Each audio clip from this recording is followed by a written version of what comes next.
taking slots on your zone every day.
Blessed is a man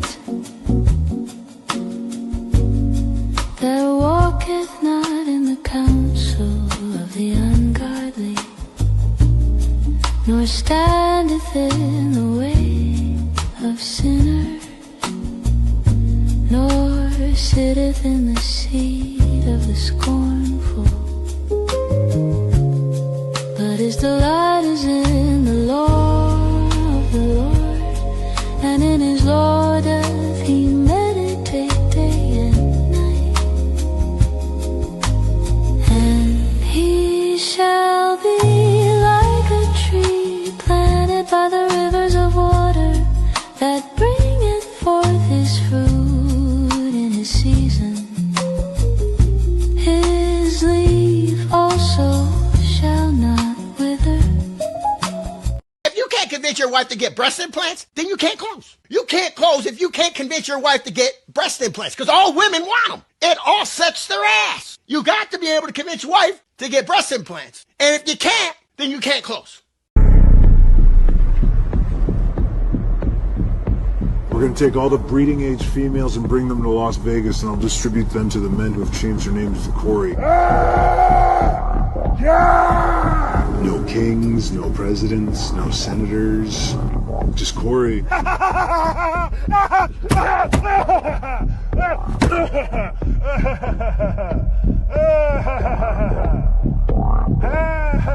I don't need to sleep. I don't use currency. I'm not a part of this time. I used to be two Corys, now I'm one. What are you guys into? What do you do? We're tech. Oh, that's all going away. Currency, everything. We're going to flip into a new society. What do you do? I'm outside of space and time. Change your name to Corey. After that, you will be executed. If you don't change your name to Corey in 3 months, you're going to be executed. A tattoo on my forehead that only women can see, and it says, Please cheat on me. My first marriage was a mistake, but I was deeply and crazy in love with my second wife. She married the guy She was cheating with. my second wife actually told me once that one of the reasons she wanted a divorce was that I play Angry Birds. every morning. The fuck do you care if I play Angry Birds every morning? Anyway, We're not married anymore. I've been down that aisle twice myself. Probably should have Run screaming from the room, but Don't let my experience change your mind. I wish I was 28 again. Oh my god. The conversation I would have with myself. Like, don't ever get married. or, don't marry that one, or that one. I should have gone with the one that got away. But anyway, I remember when I turned 30. My wife was particularly mean to me that day. she's no longer my wife. She waited until 9 o'clock that night. We were putting the baby to bed, and she said, Oh, by the way, happy birthday. I'm like, yeah, thanks. Up until about 10 weeks ago, nobody had ever heard of me. And then, I don't know, TikTok made me momentarily famous. Somebody from Tom Ford noticed that these are Tom Ford glasses. Next thing I know, would I come up to New York and do a photo shoot for GQ? It's like the world has gone insane. My sister says, oh, just embrace it. It's going to go away in a couple of weeks and nobody's going to remember who the heck you are. So I said, you know what? That's exactly what I'm going to do. And my ex-wife must be just hating it. His wife once told me that one of the reasons why she wanted a divorce was because as soon as my alarm goes off in the morning, I roll over, I put on my glasses, and I start playing Angry Birds. And I play Angry Birds for a full hour before I get out of bed and have a cup of coffee. But, in my defense, two things. Number one, I'm globally ranked on Angry Birds. And number two, I actually get up an hour early so I can play Angry Birds so that nobody's missing out on anything. There's no work that's not getting done. It's me time. Nobody knows about that fucking degenerate life when you're fucking down 40,000 and you battle the fuck back. You say, you know what? You know what? I'm a fucking strong, independent man. And you're not gonna tell me I should go to bed. I'm gonna battle the fuck back. And I'm gonna fucking get my money back. And guess what? I got my motherfucking money back. That's right. Asset. Well, Bitcoin's the best crypto asset. Okay. What's the second best? There is no second best. There's no second best crypto asset. There's a crypto asset. It's called Bitcoin, right? Right? There's no second best. Okay. But take all your money, buy Bitcoin. Then take all your time, figure out how to borrow more money to buy more Bitcoin. Then take all your time and figure out what you can sell to buy Bitcoin. And if you absolutely love the thing that you don't want to sell it, go mortgage your house and buy Bitcoin with it. And if you've got a business that you love because your family works for the business that's in your family for 37 years and you can't bear to sell it, mortgage it, finance it, and convert the proceeds into the hardest money on earth.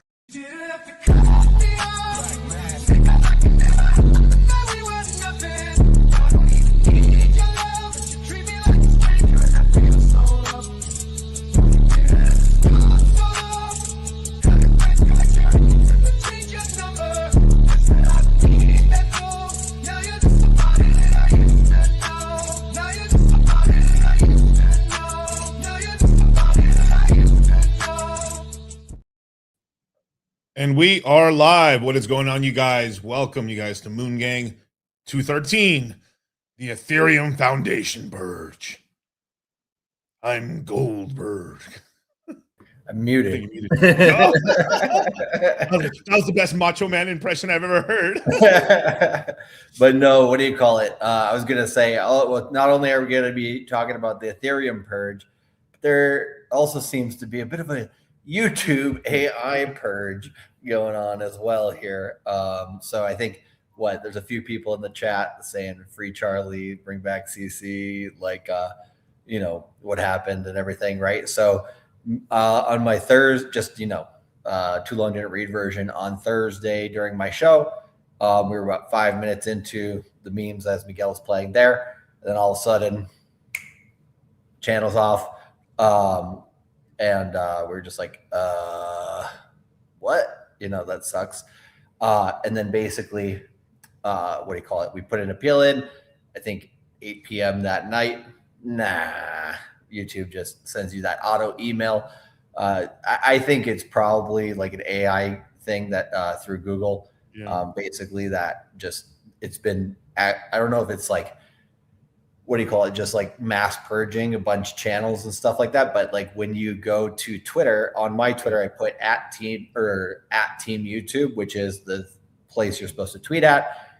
About a day later, they sent me the same thing that said, you might've gotten the email, but we removed your channel. We're not bringing it back at this time or whatever. And then, but that email was sent on Friday evening before Memorial Day weekend, PST time at 2:40 in the morning, right? From either AI or India, one of the two, or maybe both, right? But like it's like basically like their call center bullshit that seems, or not exactly that, but you know what I mean, like just basically an office somewhere or an AI program somewhere that just goes boop, So I think I'll get it back, but in the meantime, right, I have made a Rumble and a Kick account. I don't know if you want to throw those in there real quick, because I literally can't even put anything into the chat here on YouTube unless I sign into my alternate YouTube account. But then I'll dox myself basically. So there you go, right there. Kick, perfect. Cultivate Crypto, and Rumble at How to Cultivate Crypto. Yep. I think I might have made a Cultivate Crypto Rumble account like a while back, and I just forgot which email I basically put it under. So I'll see if I can get it to go Cultivate Crypto. But tomorrow, Tuesday at 3 p.m. Pacific Standard Time, 6 p.m. Eastern, I'll be going live on Kick and Rumble. And we're going to, I haven't been able to do it from Twitter in a while, but I'm going to try to troubleshoot that one as well. And that way, everybody can kind of still get the content. Basically, all it did was my Thursday and Friday show. I wasn't able to do that, but I'm not going to stop the content here this week. We're going to go Tuesday through Friday, normal schedule, normal bat time on the channel, and talking about everything crypto. So I don't know, man. It's just ridiculous, that YouTube would do that. Not that they would do that. I mean, obviously we know how these social media platforms are, but that there's no strike process, there's no nothing. It's just boop, after 6-7 years. So I'm like, I ain't just folded on that. But at the same time, when we do get it back and I do stream on YouTube, I'm going to be multi-streaming across Rumble and Kick as well. So if you are more, freedom of speech focused, I would suggest, watching the channel through the Rumble account. Or the Kick account. I think they're pretty freedom of speech as well. But I don't know as much about Kick. I'm still learning that compared to Rumble. We know a lot about because Fresh and Fit have been on there. We, went to what Dre is with the Rumble CEO. Back in the day.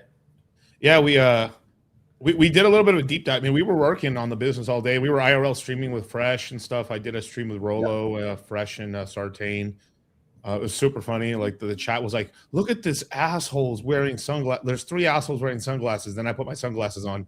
It's like, now there's 4 assholes wearing sunglasses indoors. I agree. Sorry. Go ahead. Yeah, but it was a pretty fun, eventful day. And then, we're just talking strategy. We told some of the guys what was going on. And honestly, we kind of checked it out, man. We're going to dominate on Kick and Rumble for crypto content. It isn't. Wow. It's I think even bigger channels that we've seen on YouTube don't really get much reach there or much people signing to their channels there. So we're gonna be able to figure it out pretty good, I think. Definitely.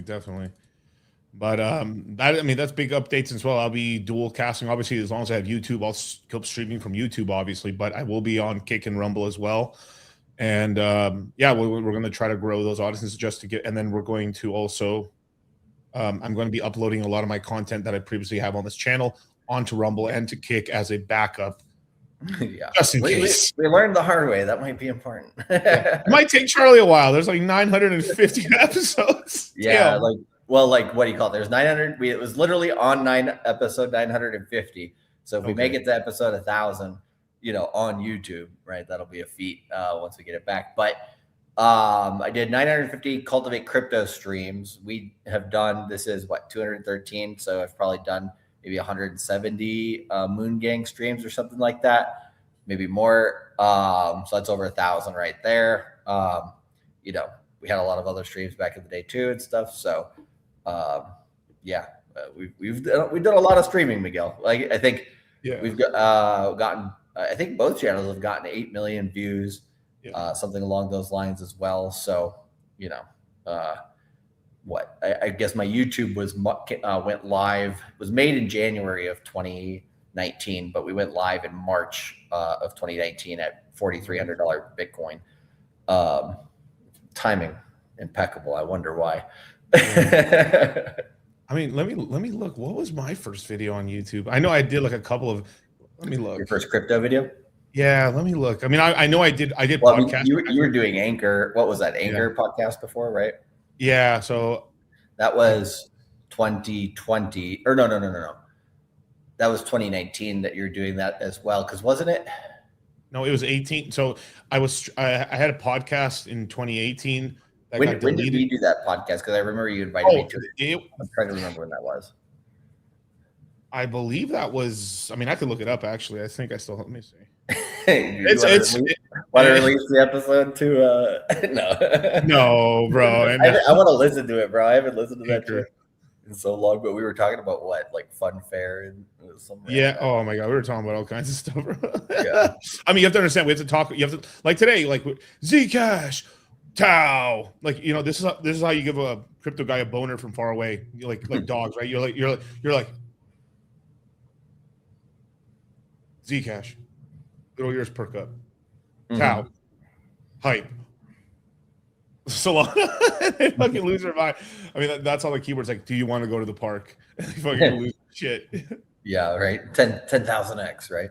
I saw this thing from Arthur Hayes about Arthur Hayes. Like, I think of the 9 coins, like he went heavy on, I guess in the last cycle or recently, something like that. Like 7 of them went bust, 2 of them went good, and then it was Zcash that basically made his portfolio. I was like, interesting. But yeah, the privacy narrative is getting big, but we can get into that later. No way. Oh, I forgot about this. Like, actually, for some strange reason, like, you know, when we were still at Sticky Paws and stuff, some of my episodes were actually being uploaded to Anchor somehow. Oh, really? Like, so I have like gambling with Action Junkies, and then I literally have one of our teams. Like, ask me anything 24 fire sale time in 2023. So let me look all the way down. Oh my god, bro. Fuck, man, these Crypto Coffee, Hexology. Damn, I had some. Yeah, where's Charlie? Where's Charlie? Oh my god, this dude right here, bro. I believe interview with it was like September of 2019 when we did it, if I was gonna guess. Yeah. But yeah. This is like worst. This is the single worst interview I've ever done all time. The interview with Ben Morley, the creator of, was it Leaky King? Hopefully I'm not getting this one wrong. It was that one or this other guy from I think it was that guy. If it isn't, I'm sorry, I didn't mean to say that about you, but like it was this guy I interviewed that was like a guy that was on Axie, was one of the most retarded interviews I've ever fucking done of all time. The guy was like borderline retarded, like in terms of like socially. Very like I mean, you have to understand, I wasn't that great of an interviewer back then, but I was like, oh, you're like, you're not like a person. He's like super autistic or something. Yeah, he was autistic, and so hopefully it's not that. If it is, man, oof. But like, I was like so shocked by that. Like by that one. Let me see. Let me go back. I actually had a lot of. Okay, so I have one here. Back at it with Cultivate Crypto. This is in 2020 and in February 6, 2020. Let me keep going back. 2019. Yeah, because I know we did one in 2019 at some point. I just can't remember. Yeah, exactly December 5th. December 5th. This is crazy because I actually mentioned Hex right here. This is right before Hex launched, or no, just after Hex launched. Actually, yeah, just as it was launching, we talked about it on that one. Yeah. Oh, and okay, so my first podcast here was Beginning to the Moon. Was literally the first name of the episode and stuff. It launched March 18th, 2019. So this is after that's crazy. We launched basically the same month without knowing it. I had this podcast called the Crypto Gamble Podcast that I believe I started it somewhere. I want to say like around the summer or a little after the summer. I was doing like an episode every 2 weeks, and it's like no viewers at all, of course, right? No viewers. I remember on your Anchor, you had freaking you could see their geolocation. You had like viewers in Nigeria. Shout out to my Nigerians. I was like, that was actually kind of cool though. Like that, what do you call it? You could see that data in like somewhat detail on that platform. So look, so that was my first little test one. The actual full episode on my stream on Anchor was like the beginning of a conspiracy, episode 1, basically, right? And it was like only 10 minutes long. I was literally like, I didn't know what I was doing, so I was just talking like ad nauseum. And it was literally, I think you were literally my first guest on my podcast on the dog. Okay. Yeah, on Anchor and stuff. Yeah, we talked for about an hour and 45 minutes. Then I actually had the Staker app guy before he quit and stuff like that on the show. And then afterwards I had the Hex app again. And then we're just talking about mana with oh no, wait, did I really? I had DCL Blogger. I had what's that fucking Maddie on. Wow, dude. I forgot I had him on for talking to fuck, dude. This is crazy, man. Oh my god. The Central Ansoff. I had look Anorak back in 2020. Like we're Neo in the Matrix because goddamn, bro, how many bullets we've dodged in cryptos? You're like, I mean, this YouTube one, hit me in the shoulder, but like, I'll be fine. I had a friend of mine. He just, I don't know what happened to him. He just like fucked off or eventually, but Frankie Needles, really good guy, lived in New York. He was a good guy, Frankie. And so I don't know what happened to him. He just kind of disappeared, but he was like deep in the wearables, sort of like, man, I had all these, like, you jump into a community, I'm interviewing. That's kind of how I started is like, I super hyper niched into a community. I didn't think that's what I was doing, but like, I just did it naturally. I started interviewing people inside of like the Decentraland community, which was the wearables, which was the first community of like, let's use NFTs actually for stuff.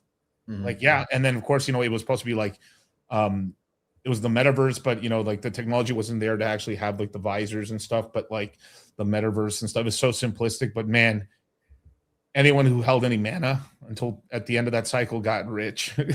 So that's what I'm saying. Like if you got that deep in communities, it was like, this is why I said it was like, one of my things, there wasn't almost no timeline where I didn't make $1 million in that cycle. Yeah. Like it was impossible. Like literally, like think about Dogecoin. Like if you had even just bought Dogecoin, like one of my biggest things, I think I said this on the Crypto Gamble podcast, and somewhere in one of these episodes I said this, like, all right, guys, I'm gonna give you some alpha right here. This was alpha back in the day. This was this is alpha back in the day. A lot of people didn't know that. So I was on Robinhood because I still had equities and stuff in 2018, and so by 2018 I liquidated everything. So I was all out, but I had money on a bunch of platforms and stuff. Like I had Betterment, I had a Robinhood, I had I'm trying to remember the app and stuff, but it was like Schwab. I think it was like Schwab account stuff for like equities and stuff like that. And then I had a couple other stuff as well. Like I also had some, but yeah, just all these little apps and Acorns and stuff. I did all. I was such a junkie for podcasts and stuff. Like I was like a crap. That's how I learned. I listened to everything Bloomberg Radio, and then I went off and listened to every podcast, like Tim Ferriss back in the day too. I know you listened to him as well. Oh yeah, Tim Ferriss was the whole. Reading his book led to me going to Japan. But like, what do you call it? It was like a second order effect or something. I don't know what you want to call it, but like basically I read a bunch of his stuff, tried to do like some entrepreneurial stuff through it, but it was a little dated.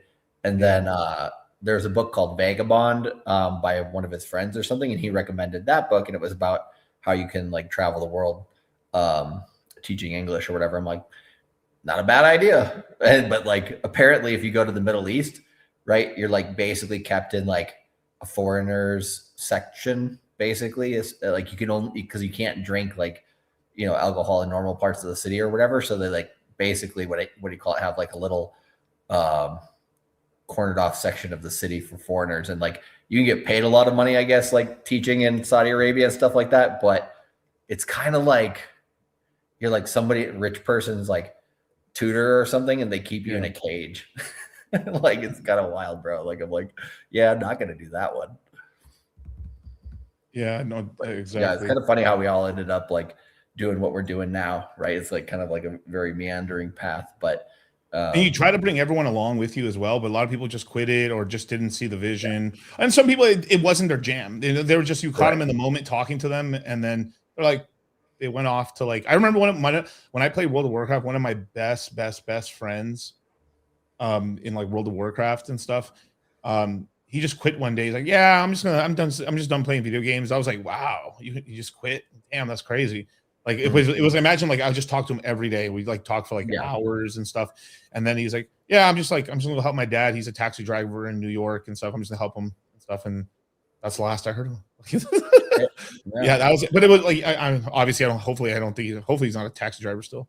But maybe he owns a taxi service. Who knows, right? Yeah, who knows? He's like, oh nah, dog, I've got all these automated robots and shit. I got my own Tesla fleet. Hell yeah. Hey, the Zoox ones here in Vegas for Amazon are doing pretty good. Oh no, definitely. They are a little slower because they're being so careful, but I understand why. But like I've driven around them before, and like there's no problem when you go near it or around it or whatever. You know, like it doesn't cause a problem, basically, right? Yeah, but hit the like button, subscribe, hit the notification bell. Yes, and please follow Charlie at Kick at Cultivate Crypto. I'm gonna put the links down here for all the people who just joined us right now, as well as on. Oh hell yeah, Charlie just got some more followers on Rumble. Yeah. Yeah, I see. When I refreshed the Rumble, I got 7 followers there. Nice to see. Got 6 on what's that called? Kick. So not bad start. Got to start somewhere, right? I think when I started Cultivate Crypto back in March of 2019 or whatever, I remember because like Greg B was one of the first consistent listeners, right? And it was him, a guy named Wasted John. What? Yeah, his name was Wasted John. And he was an accountant, and he gave up on Bitcoin at $12,000 or $14,000 in 2019 because like we ran it up, and then it came back down. You know, going into late 2019, that's when Myron got in. That's when I helped him buy his first Bitcoin and stuff. And right around that time, he just disappeared, and he was like one of the 5 guys that watched live consistently. And then there was like 30 people who'd watch within 24 hours, right? And it was fun times, right? Like I remember, like there was a guy named Cody Mouse was I think my first subscriber on YouTube. I'll definitely check and see who was the first on Rumble and Kick as well, because what do you call it? It's always interesting to remember the first subscriber. But yeah, it's just one of those things where it's like very few people like can be consistent, right? Not only from the content creation side, but also from like the people who learn from us, right? Like, cause like Greg B is still around. Like he's made a lot of good money in crypto, but I don't know, like there's people that just like at certain prices, they're just like, no, I just don't think this thing is going to survive. Right. And like, he was really freaking out around $12,000 or $14,000 Bitcoin just because, like, I think he had bought probably at like 15, 16,000. I had him dollar cost average down, like under 10,000 or under 7,000. And then he got back to break even or a little bit up. And then he just like, it's like somebody pulling the plug at the casino and just walking. Right. And I'm like, I get that part of it to some extent, but to leave forever.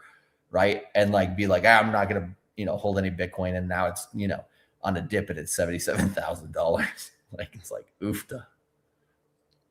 I'm just looking through these. I see so many like Celsius people. It's crazy how I got all these people. It wasn't these Celsius people and friends, and you Kevin. Remember Kevin? Well, we've known a lot of Kevins. What is it? Kevin, Alex, and a couple other names, right? That we see, and we're just like, oh, one of those. Okay. Yeah, shout out to Danny Boy, man. Danny Boy's been watching us for a long time. We still have some long-time viewers and stuff, but like the thing is, I do see like usually like last cycle, right? In 22, the views went down, of course, right? And then around 23, 24, I started seeing guys I hadn't seen since 21. Yeah, when people come back, like I understand that, like people leave for a little bit, come back and like get more into it later, like because life happens, right? But it's always fun to see when people come back. You're like, oh, interesting, okay. Yeah, I think I have a Rumble. I don't have the Kick just yet. I didn't have time to make it. We've been very, very busy. Well, last night was pretty cool, but yeah, that was fun. That was fun.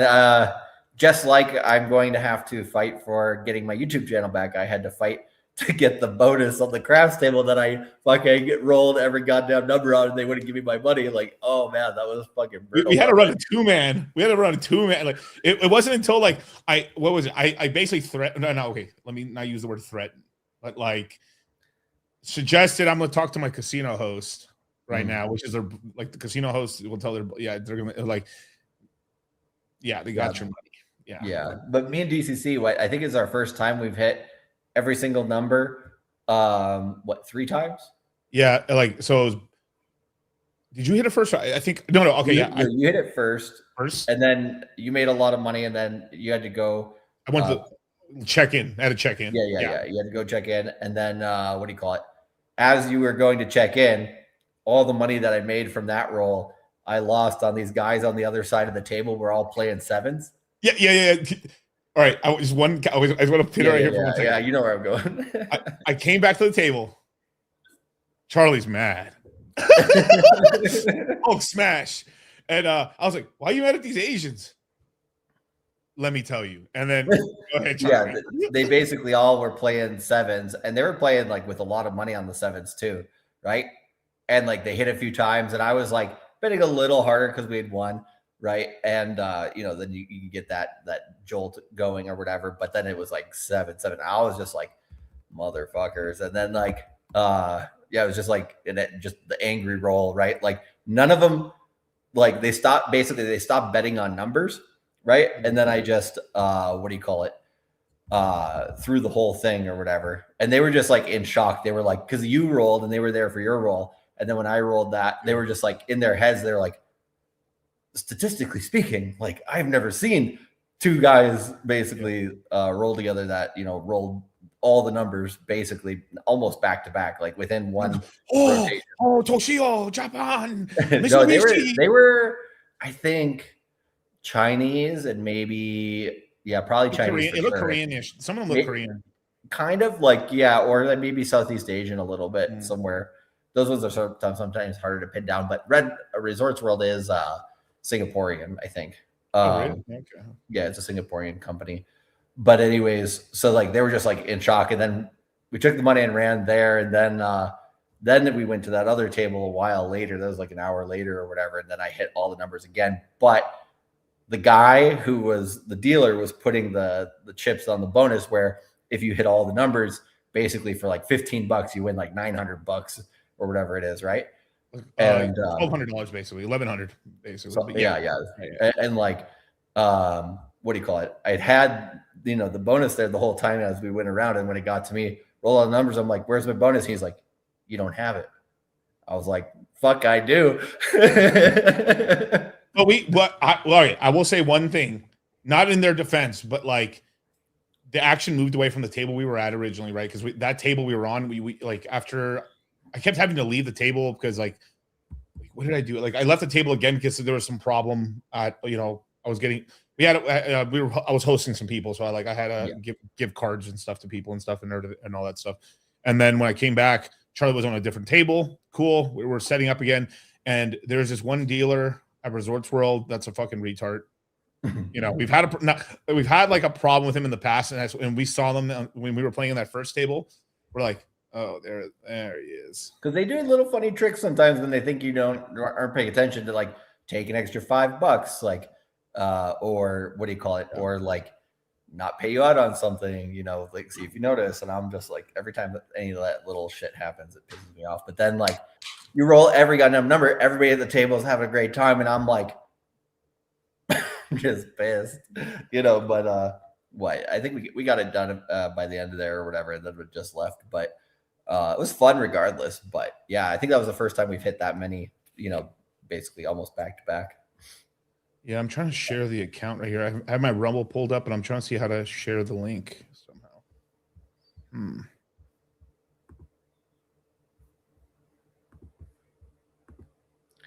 Looks like I got 11 followers on Kick and 7 on Rumble now. So Kick seems to be winning a little bit. Heck yeah. But let's see. See if Rumble can catch up. It's neck and neck. It's neck and neck. But anyway, yeah. I almost swear I saw Zerka on the pop-up after I signed up to Kick. I wouldn't be shocked. Yeah, I was like, is that Zerka? And then I clicked off of it so fast. I'm like, oh shit, I wish I could see that again, because I thought I'm like, looks like it was Zerka. Yeah. But, we're just trying to give these updates and stuff like that, but we're going to get to the Ethereum Foundation purge in a minute, because it's really important. I mean, it is making waves, and like the name on Rumble is Dollar Cost Crypto. I don't have a picture on it just yet. It's literally, I just made it and stuff. It's following like 5 people, literally. It's like all fucking like, it's like Fresh and Fit and a bunch of fucking like bodybuilders. Literally. Nice. Yeah, Daniel there said, did they ever say why they deactivated your account? All they said was you violated the harmful and dangerous content policy. So we deleted your account, and then we checked it. You did violate the policy, and so we're keeping your account deleted. That's literally all they said, which is probably automated messaging. Yeah, so yay. And definitely, what do you call it? Not legit. So we're going to get that reverse Uno card on that, but it might take a couple weeks. It's so weird. You can't share it. It's very weird. Oh, really? I'll have to figure it out because I'm on the app right now. I probably have to like I'll get this to you guys on the Citadel and stuff later on. Yeah, and one of the other guys said, did delete all your videos? So no, YouTube basically keeps that on their server. So if I do get the channel restored, I would get all the content would still be there. Yeah, we'll back that up. We have some of it backed up, but like this is just not every single piece of content we've ever done. So I digress. Yep. Man, we had a hot hand at the dice game last night. that was fun, bro. That was a lot of fun, but we had like, what do you call it? We had to fight the Asians on the sevens, and then we had to fight the casino itself to get our money. So like, nothing's coming easy these days. Definitely. One thing I think I told you this. Like okay. I hate this is true, but the more under the influence of alcohol that I am, the more I just clickety clack with the dice. That's just, I mean, like it's fun. I told you, you can get in a mode, right? You get in a mode and stuff like that. Another thing too, I told Charlie, I was like, sometimes when I'm rolling, I just keep fucking like, I keep having like a lyric on a song stuck in my head. And then the more longer I keep that lyric stuck in my head, the longer the roll always goes. It's sort of because you keep doing the same thing. Yeah. Motion basically that's been working. Yeah. I grew old on this channel. Anything new with Pulse Chain? They're making some updates. Looks like Richard's actually thinking about possibly hosting a show or something. That's kind of like something they've been working on. There's like not rumors, but like I forgot his name. Banter?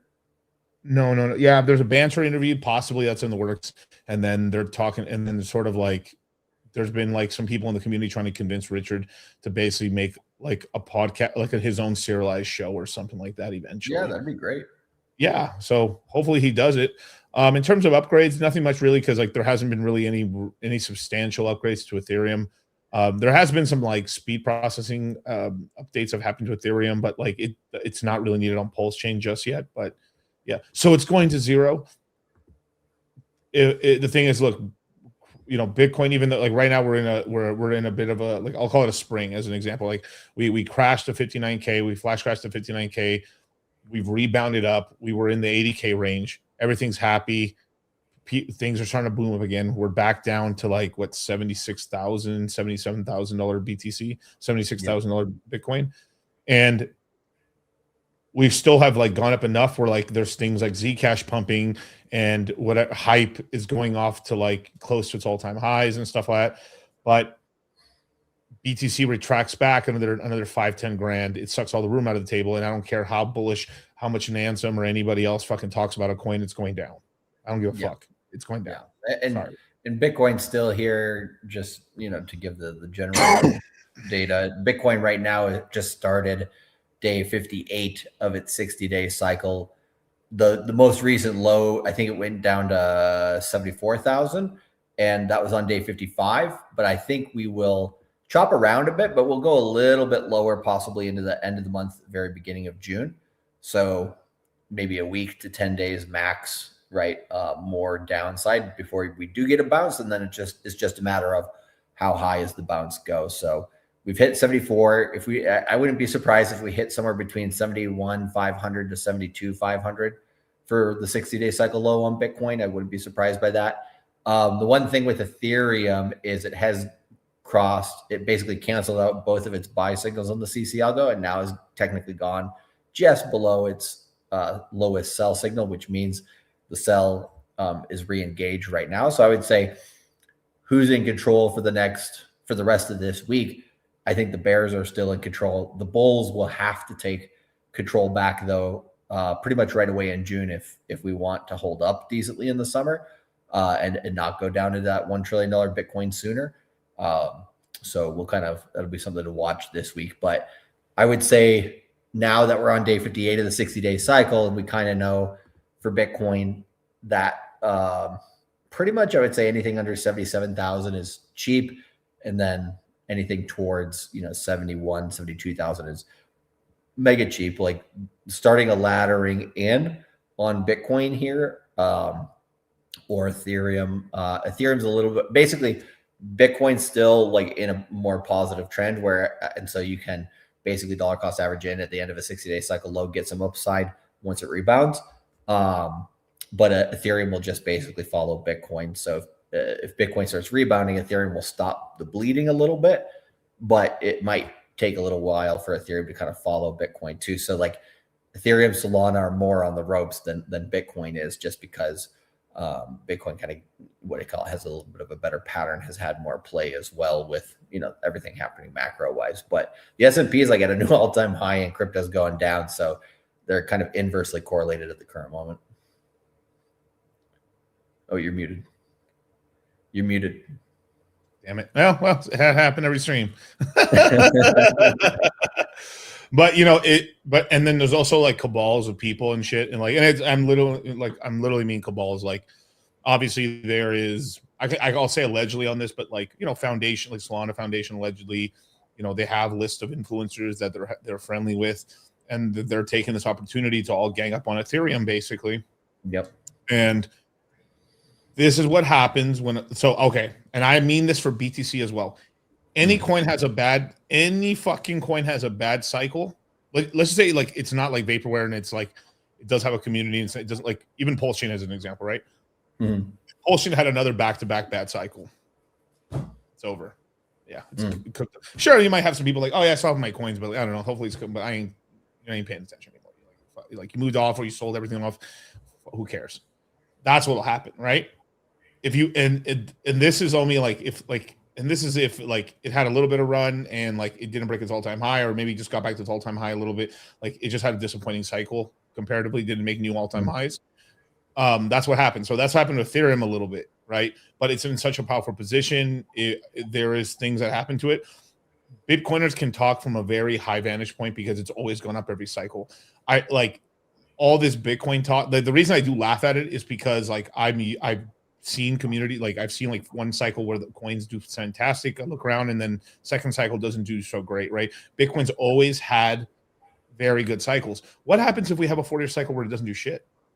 Yep, and that's very, very real possibility, because I would say the one thing that's in Bitcoin's favor, I think the statistic is there's about 60 million millionaires in the world and only 21 million Bitcoin, something like that, maybe up to 80 million millionaires max, but not over 100, less than 100 million millionaires basically.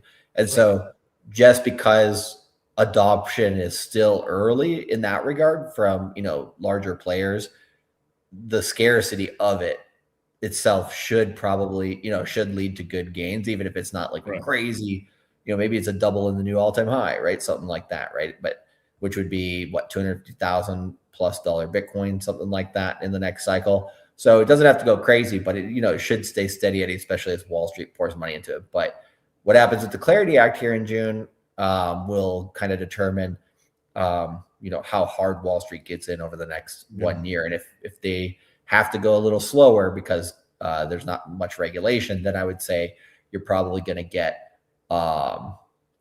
basically cheaper, juicier prices to dollar cost average into on everything. So that's nice. And Sui, I mean, I just random things, right? But Sui's also going towards the privacy game because everybody's basically like, hey, privacy's cool now, right? And Ethereum's doing the same. So, hey, I mean, it's a narrative, right, to pump your coin. So we want the privacy, but of course they want privacy as soon as Wall Street gets in. Yeah. Because they need to be right? The market. Let's stop it. Yep. But there is it's a double-edged sword. Fuck shit happens, but it happens anyway. But with privacy, you can't see when they pull the rug, so then the coins go higher because you can't see. Isn't It's like you're a horse when they put the blinders on, you just walk farther because you fucking can't see. So, and then the fucked up shit is you have more of an opportunity to take profits because you can't see, but then also because the numbers go higher, you can't see the top because it's gonna keep going, Charlie. And that's the main thing, right? Like, how much then do the organizations sell on top of their followers? Right. And like, how aggressively do they do that? You'll be able to see that in the chart if you can't see it on chain, right? So that's kind of the good thing about charts has always been that they're kind of reading. You use charts to read between the lines. You don't know exactly maybe why a certain thing happened until later, but it'll show you the actual action of the market. So if you start seeing patterns like what we saw with Chainlink, where it goes crazy high and then just, levels off or whatever, like, oh yeah, Foundation's probably taking tons of profits, right? So that'll be the main difference there. But I still think, even though they'll have some privacy on chain, I think it'll be like how long before you basically don't have where you have only privacy. I don't know how long that'll take, maybe 2 cycles, because every blockchain would have to adopt it basically. And would people go more towards open blockchains where you can see everything, or will they and not care like they have, or will they go mainly towards privacy focused ones? If it's standard, look, everything follows Ethereum. I'm sorry. Now obviously Zcash made their own wave and stuff, and then but as soon as most of these developers, most of these L2s and L1s are just copy and pasters for Ethereum code. So if Ethereum is like the curse client V12.2.3 Horiston Maslin edition, whatever retarded names they fucking get, the mausoleum, They usually put it after, like Cardano does it after philosophers and shit, and then like what Ethereum usually does it after like cities or stuff like that. Yeah, so fucking, I don't know. There's like Jackspot or whatever. Like, they'll do the Mumbai update. The Mumbai update. But I do not think Bitcoin's going to stop. Like, Bitcoin's going to keep pumping, right? Ethereum's going to keep pumping. Something could happen where like maybe the pump on it. Here's what probably. I don't think Bitcoin will ever not stop pumping. I think what'll happen is Bitcoin will its pump is going to be pathetic. It'll be it'll basically kind of like, what do you call it? Once it becomes sound money that's basically evenly distributed to some extent, like a lot of people use it, all that's basically when it's mass adopted by that point, then it'll probably level off to some extent. It'll just like slowly go like this, but it'll be more like the S&P 500 than it will be, Bitcoin gains. I will say it probably will outside of the bear market year. I think it'll probably just outperform because the supply is just more it's immutable, but it's semi-immutable. I've had conspiracy theories about that, honestly, that one day, because I saw something. So I started following a couple of Bitcoin maxis on Twitter over the last couple of days, right? And it was over a post that I saw that just like warmed my heart that I have. This is something when communities get really like, either this happens when coins are very cheap, when they're just starting off, or when there's nothing else to talk about and they've got like, they're extrapolating out to so far in the future in their dreams. And I've seen this in Hex. I saw this in Celsius. I'm seeing it. This is the first time I've seen this in Bitcoin in a while. And it's very interesting, Charlie. I mean, when you see the subject of it, it's like 4-minute video, right? But you're going to be blown away. The moon math and the ridiculousness of what the company's talking about with Bitcoin is ridiculous. But is it over $10 million that they talked about per coin? No, they're not even talking about that. They're talking about how much you would need to be like generational wealth. Oh, okay. In a stupid long time from now, basically. And it's if the math does check out somewhat, but you're just. It's also like, what is the dollar really worth at that time, right? Because, a millionaire today is not the same as a millionaire back in 1990, right? 1990, it was like 3 to 5 times more value. So basically, like, I'd say more. I'd say more. Maybe, probably much more, right? Like you'd probably have to have $5 or $10 million today to be equivalent to a 90s millionaire. A house, the way you should track it, it's always based off of what it's off of stuff you can actually get. Like, you can't base it off of price of food, because like they can mass produce more food the prices level off. Maybe over time it does go up, right? Or they package it and you have shrinkflation and stuff like that. But like, because the chip bags, right? For a long time, chip prices didn't go up. You just got less chips until like they went to like 125. I was a fat ass, so I know all the prices. Back in the day, I ate so much chips, dude. Oh my god, I would go to the store and like buy like 10 bags of $1 hot Cheeto chips and shit, and fucking like a fat boy and shit. But like, so I know a little something about this chip game. But remember, you got to play Netanyahu meme at some point just to make sure the safety of the channel. Just of course. I love Benjamin Netanyahu. All the hate being spread about my beautiful king is being led by uninformed goyim. Dear Netanyahu, I hope you know that I love you. You just watching out for the channel, Yeah. Thanks, smart man. But I digress. Let me show you a little something about this. I also have a conspiracy theory about Ethereum and why they're going towards privacy now versus before, but we can get into that once we kind of roll back towards that Ethereum. Sure. So this is simply Bitcoin, right? And I'm not chastising him because I think that this happens in a lot of communities. It just usually you don't see it. It happens on like small podcasts, like what I was doing back in the day. You're just dreaming. You're like, all right, I've got my fucking bag. What do you think you can do? But like, and usually it never gets recorded. This is like these little discussions you would have, like what do you think you can do? And then maybe you might hear some numbers and stuff. And it's like, when a coin's virgin and brand new, like. But now, like, is Bitcoin, like, there is a big chance that, in 100 years, Bitcoin's still going to be here. And of course, I think it will be in some form. And if it kept its position, it's fucking massive, right? So let's hear what he has to say. I want to cook. So I know you mentioned CK, a good friend of mine in Opties. He has this meme that he says 37 sats is generational wealth. And I'm about to break this down for you. So Opties is 37 sats. Like, I hate when people talk in sats too. I'm like, I mean, I don't hate it. I guess eventually it will be a thing, but like, I'm like, how much again? Like, I'm like 0.1 Bitcoin, or are they talking about like 0.01? Like, I'm like, how much are they talking about here? And then also to go to like the inflation side, this is why Bitcoin came out, because the housing crisis, which was inevitable. They bailed out the bankers and stuff like that, and BTC was created and stuff, right? And like our wealth is being inflated away, blah blah, this and this. Okay, right. That's what, when you said like $1 million in the 90s, it was like $3 million.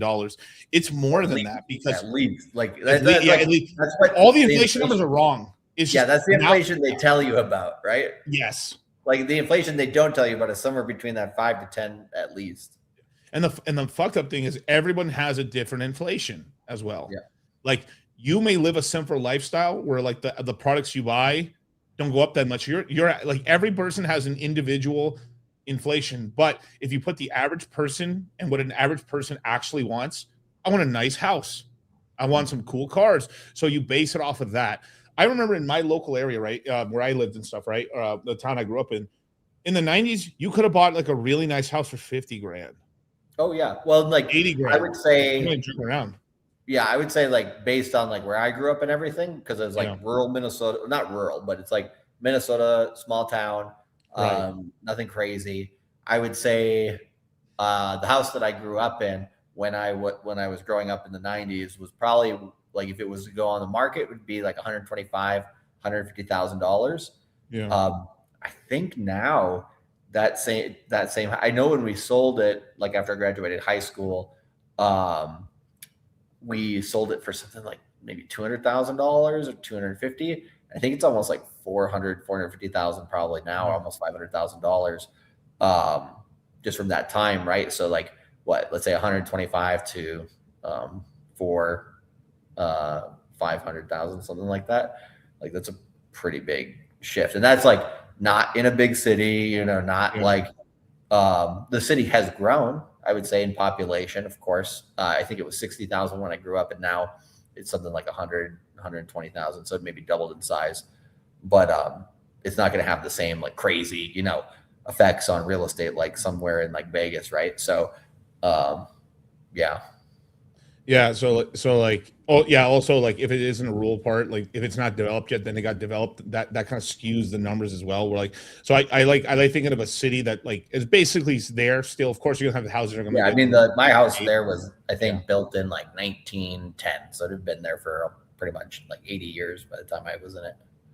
So houses in the 90s that were like 50 grand in our city, maybe 80 grand, or like borderline every house is $700,000 to like 1.2 million today. Yeah, that's because I mean Cali. Right. No, You know. yeah, Cali. But like that's the whole thing. So if you have $1 million, that's 10 houses. That's $7 million or more. If you let's just say I took my $1 million, bought a bunch of houses and shit, you could even get an extra house with the rounding error with all the fucking leftover money and stuff. You would end up with like $8 million today, and that's after like it peaked out already too. It's down, so that's how much of like purchase like that's I like using houses and certain like popular cars is a really good example as well because that's what people like to like spend on. Obviously, at some point, the cars have been getting kind of crazy. I'm like, some of the prices I see for like new trucks and stuff, I'm like, you got to be fucking kidding me. Like, because I think with inflation, that has gone up, but they've also charged more too than I think, like, right. What do you call it? Than just, the change in price of parts. Like, car production is insane. Like, I would go more with Wall Street, or not with Wall Street, with real estate stuff, simply just because, what do you call it? It's kind of like Bitcoin in a way that it's like somewhat limited. Right. Obviously, you can still build more, that type of thing, but it's like a lot harder, scarcer, like harder to do than like cars could be mass produced still. Right. No, absolutely. And stuff. So yeah, a lot of people in the Cali and stuff. Now it's the same in a lot of states as well. Like there's like certain places like Vegas actually like it would have these booms, but like it was still so cheap even during the booms. It wasn't until like the last like 5 years that like Vegas actually like exploded in price and stuff like that. Yeah. So like you could have bought a ton of real estate in Vegas, hella cheap. Damn it, if only instead of from the ABCs, I just bought real estate. But Well, like what do you call it? Prim, which is south of Vegas. They're basically gonna have they're gonna have a train going through it, and then they have to build a second airport there. But that's not maybe till like 2035 to 2040, somewhere in there. So, hey, expansion, baby. Yeah, you know what? Well, I'll mention it some other time, but like, yeah, like this is where you can make money if like you could follow developments and stuff in real estate and stuff. But everything's expensive at the time, right? And then like inflation makes it cheaper later for you. Like there is something good to inflation. It's like how dare you? But like, no, you don't humans don't really want deflation. You want stable prices with like if any either the prices slightly go down or if scarcity happens they go up a little bit, and that's what people want consistency. But when you have consistently like deflating supply, unless it's an asset, right? Unless it's like something but not spending money, like an asset, right? It causes kind of bad effects in people because everyone's greedy. This guy's greedy. You're greedy. Everyone's greedy. Motherfuckers is like, so why would I fucking fix my house this year, Charlie, when I can fix it in 4 years? Because like, look, you don't understand. Look, Satoshi, like Charlie. Look, they're charging me 37 sats to fix my house. If I wait 4 years, it's going to cost me 20. Why now, dude? Like I'm actually saving so much money right now and stuff like. Well, and then, I'm just gonna move into a tent, Miguel. And eat ramen because lock in, Charlie. Lock in. I mean, and that's what's going to happen to people, and it slows the economy down. Like because people are like that. They're like, why do today what I can just do tomorrow for cheaper? Lock in for a nigga. You wondering why you ain't made it to the top and ain't got no motion because you won't lock in. Lock in. And this is why they want you in a certain amount of debt or a certain amount of, and like that, like I have some stuff I haven't uploaded yet because we're figuring out this YouTube stuff. So me and Charlie were just hands off for the last days figuring stuff out. But there's ranch style houses all over Vegas. It just depends on the area you like. But like you have to look at how truly how humans are. Like we work off incentives, right? And like here's an incentive that that renters like, even though it's stupid sometimes, right? They should just rent to anybody. They should just rent to anybody because they have the money to do it, and they don't. I can understand like you're discriminating against somebody like this guy looks like an asshole. He might fuck up the house with parties and shit. Fine, right? But like, oh, this guy's got a family, even though they don't think they're incentive, but deep down in their incentive, they're like, this motherfucker's a slave and he has to pay bills, so he's responsible and stuff. So like he probably will stay here a long time and rent for me, and he ain't going nowhere because he has jobs local. Yeah, I'll rent to him because he seems like a safe bet. Yeah. So like the safe bets, right? These are incentives and stuff. And then also too, when you get a child, there's an old Mexican there's an old Mexican sort of saying they have, but it's actually saying that's in a ton of other like Latin, like Spanish based, like, you know, languages from, you know, from like Italian to Spanish and all, you know, everything like that is like when a baby's born, it comes with a loaf of bread, basically. So it's like essentially the baby or other people are going to be like, oh, this motherfucker has a baby. Let me give him some extra hours at work. Yeah. Fuck, I have a baby. I got to grind. Like, you had to have a baby to know you had to grind, motherfucker. But it's sometimes what it is. It takes to push. If I were to adjust the phrase, I'll say 90% of babies come with a loaf of bread and 10% come with cigs and milk. So it depends, right? Do they stick around? No. Yeah. Well, Flacco, the farther you go out to Vegas, like, so there's parts in slightly north of the strip where there's more ranch style houses, and the very outskirts of Vegas on the whole circle have larger acreages. On those houses, like you find a lot of ranch style houses in Old Town Vegas and those areas out there, because they're already pretty much set in stone, and they're very large, but a lot of them are underdeveloped. So you like the land's great. You have to pave it a little bit, or it's already paved, but the house is kind of like old. It's like 70s or like fucking 80s. So you have to update stuff. That's what the cost is. And then any house that's been completely remodeled and stuff, you're going to pay. And then if you live near like Henderson or Summerlin, where the new houses are, like, it's very modern looking houses, like very brickish, like very like stone, like very square houses. They're really nice though, but like it just depends on the style you like. If you want a little more, there is land out here. There's tons of land basically, but it just depends what you want, where you want. And also like the most, like if you're going to buy into real estate, it's the simplest way not to lose money is buy near a school. Buy near a school or like within the zip code of that school, because people want to send their kids. If you go to top, just look up for top rated schools in the place, go to the highest place, find the ugliest house or find whatever house you can afford. If you can't afford it, get that house.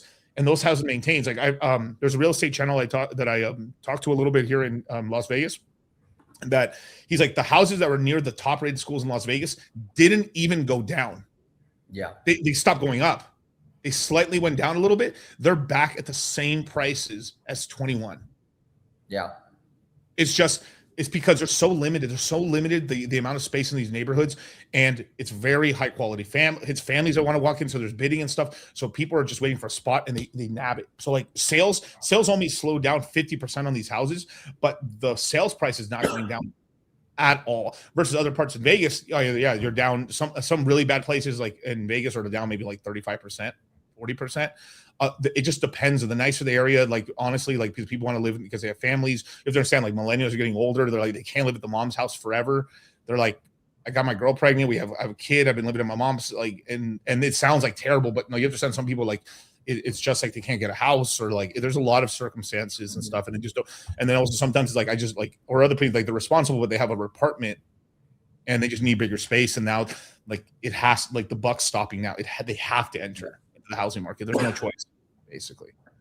But just to go back to incentive, this is what we teach in the course, and I talk a lot. Like a big thing about FA with me is that when there isn't much actual fundamentals, it turns into behavioral economics. It turns into behavioral like study and stuff. And I look for a lot of patterns. And one thing that they talk about, I mean, there is a lot of like depends who you talk to, right? If it's a communist, if it's Keynesian, if it's depending on who you talk to and what style of like economic status, like basically like it almost becomes like a religion to them, like whatever that's the religion. But like I always go towards like kind of like politics in that way, right? Are you libertarian? Are you conservative? Are you liberal? Like, and what what degree are you on that? Like economics is somewhat similar. The funny thing is, right, it's usually like a mixture of those concepts of systems that usually you get. Of course, you get one or so dominating, right? Like in economics, as an example, in terms of what most people believe. But just in terms of what you actually get, it's kind of a mixture. Right. No, it's definitely a mixture, and the some of the worst ones that oh my God, the fucking gold bugs, right? The gold bugs, like when we got off the now, if you look at it, if you actually look at it, right? The crazy shit is how much crazy shit actually happened in the 70s, right? Now I'm gonna go money and then go real into conspiracy into it. Okay, so one, we got off the gold standard. Nixon took us off the gold standard temporarily, then still temporarily off. And look at workers' pay versus the profits of corporations, and all right, yes, true, right? But what also happened at that time, right? Women entered the workforce in mass. Mm-hmm. So yeah, that's a lot more supply in that regard in terms of human. The women entered the workforce. Shout out boomer women. Right, so they entered the workforce, and actually in the beginning of the workforces, in the beginning of the working years, like 18, 21 to 25, the early working years for boomers, their wages were stagnant completely, and they were actually struggling. A lot of them were having trouble finding jobs. Explains the hippie era, huh? But eventually they broke through, and they managed to get it, really assemble and through that and stuff. So there's that. So women enter the workforce, you double the supply. Cool. Also during that time, during the 70s, because we're tracking US data, not like worldwide data, right? Also what happened in the 70s is we opened China up. We started exporting our manufacturing out of the United States at the same time. Mm-hmm. And these jobs where you work there and then you can send they're good paying jobs. Like steel mills pay really well, there's some there's some industries, of course, they're trash, but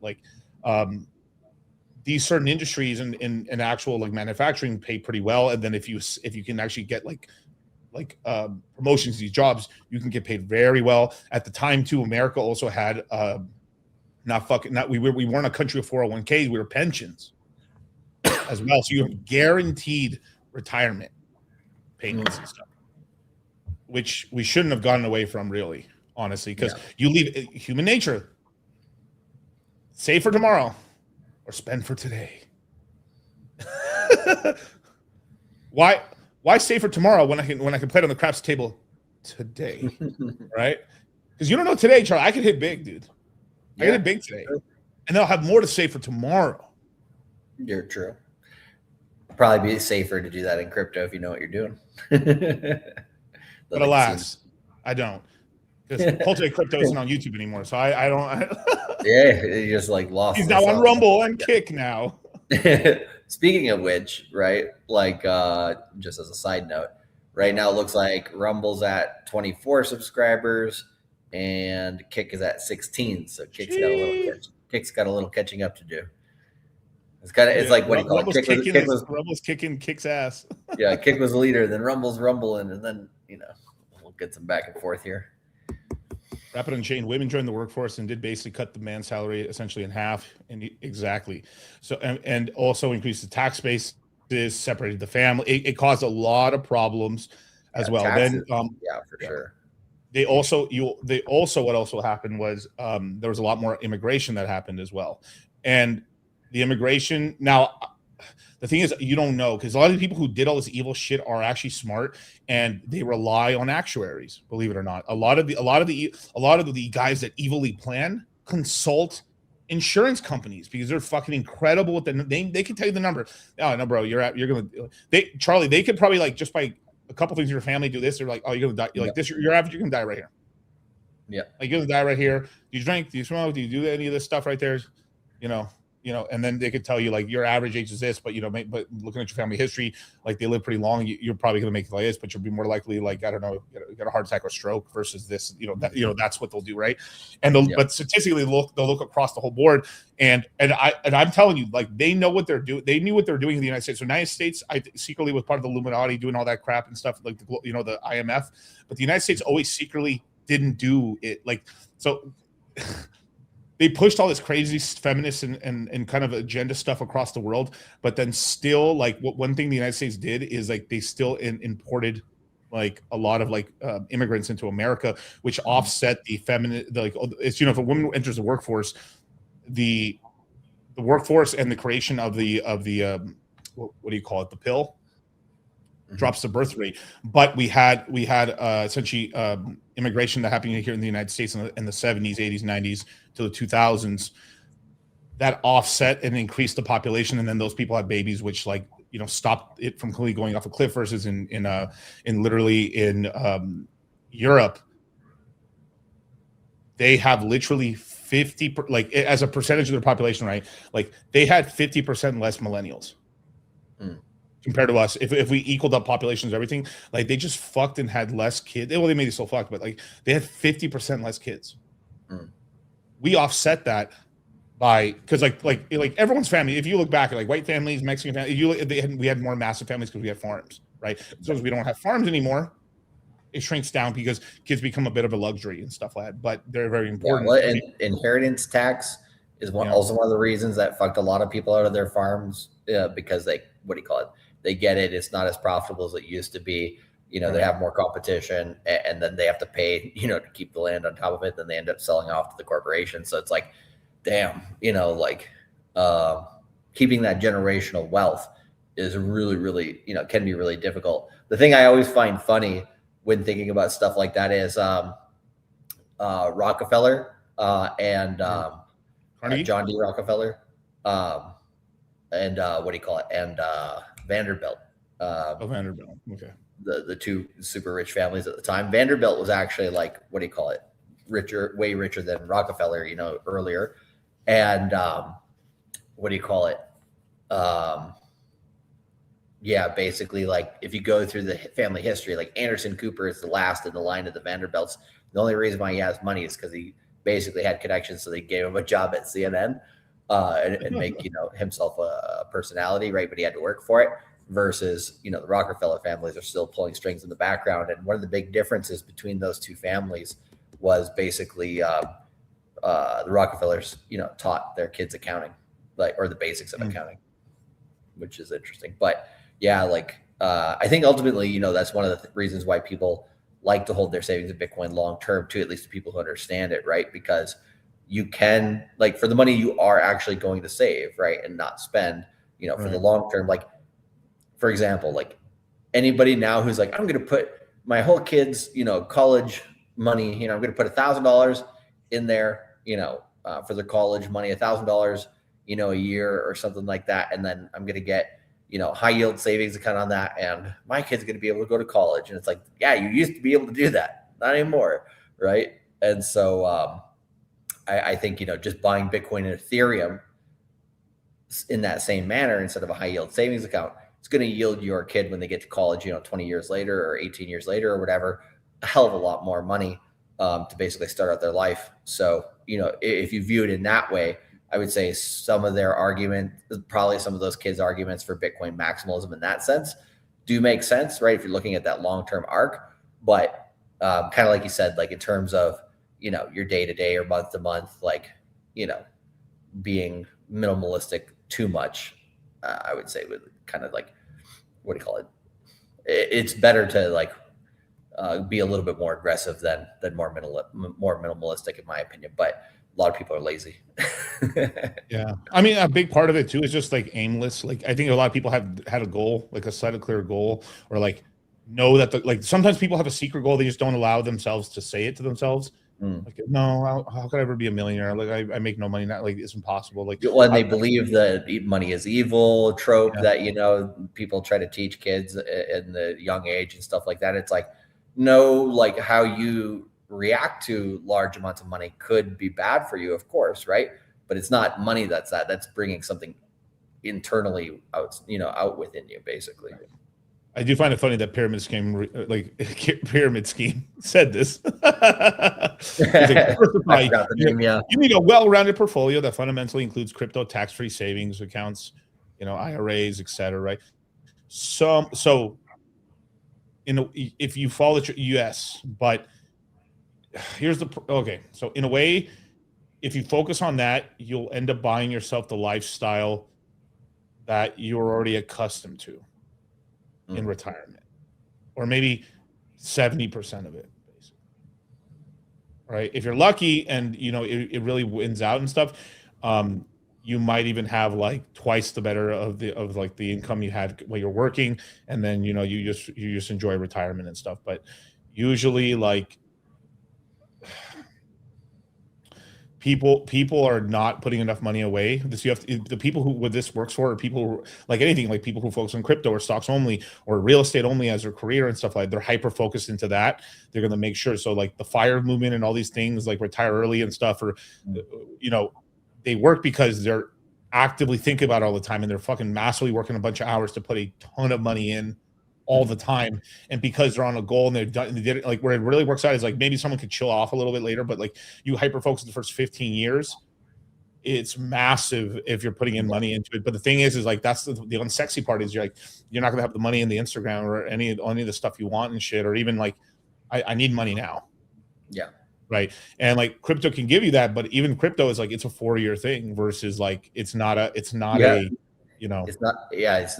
what do you call it? It's a bonus, but it's not income. Right. Right. It's a nice bonus if you take care of it. Right. Yep. And you can really both. That's why we say usually it takes 2 years. I mean, 2 cycles to really make it in crypto, 3 to really solidify it. Right. But 3 cycles is 12 years. Yeah. It's 12 years. Right. And it sounds like a long time, but ultimately, if you think about like getting rich over a period of time and then getting wealthy, like 12 years, 8, 12, 16 years, however long it takes, depending on, the ebbs and flows of the macro economy and everything. By the time you look back on that time, you're going to be like, damn, that was a lot of work, but it went by fast, and there's a lot of people in this world who are like, oh, I'll do that tomorrow. I'll do that next month. I'll do that next year. Right. Nah, I won't do that right now. I'll wait till the end of the bear market to go all in, Miguel, that kind of thing.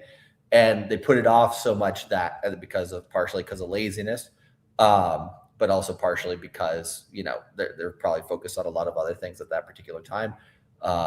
And, if you don't have that focus, I always tell people, right, like you work anywhere between 8 to 16 hours a day, right, 5 days a week, to really, gain a good salary for yourself.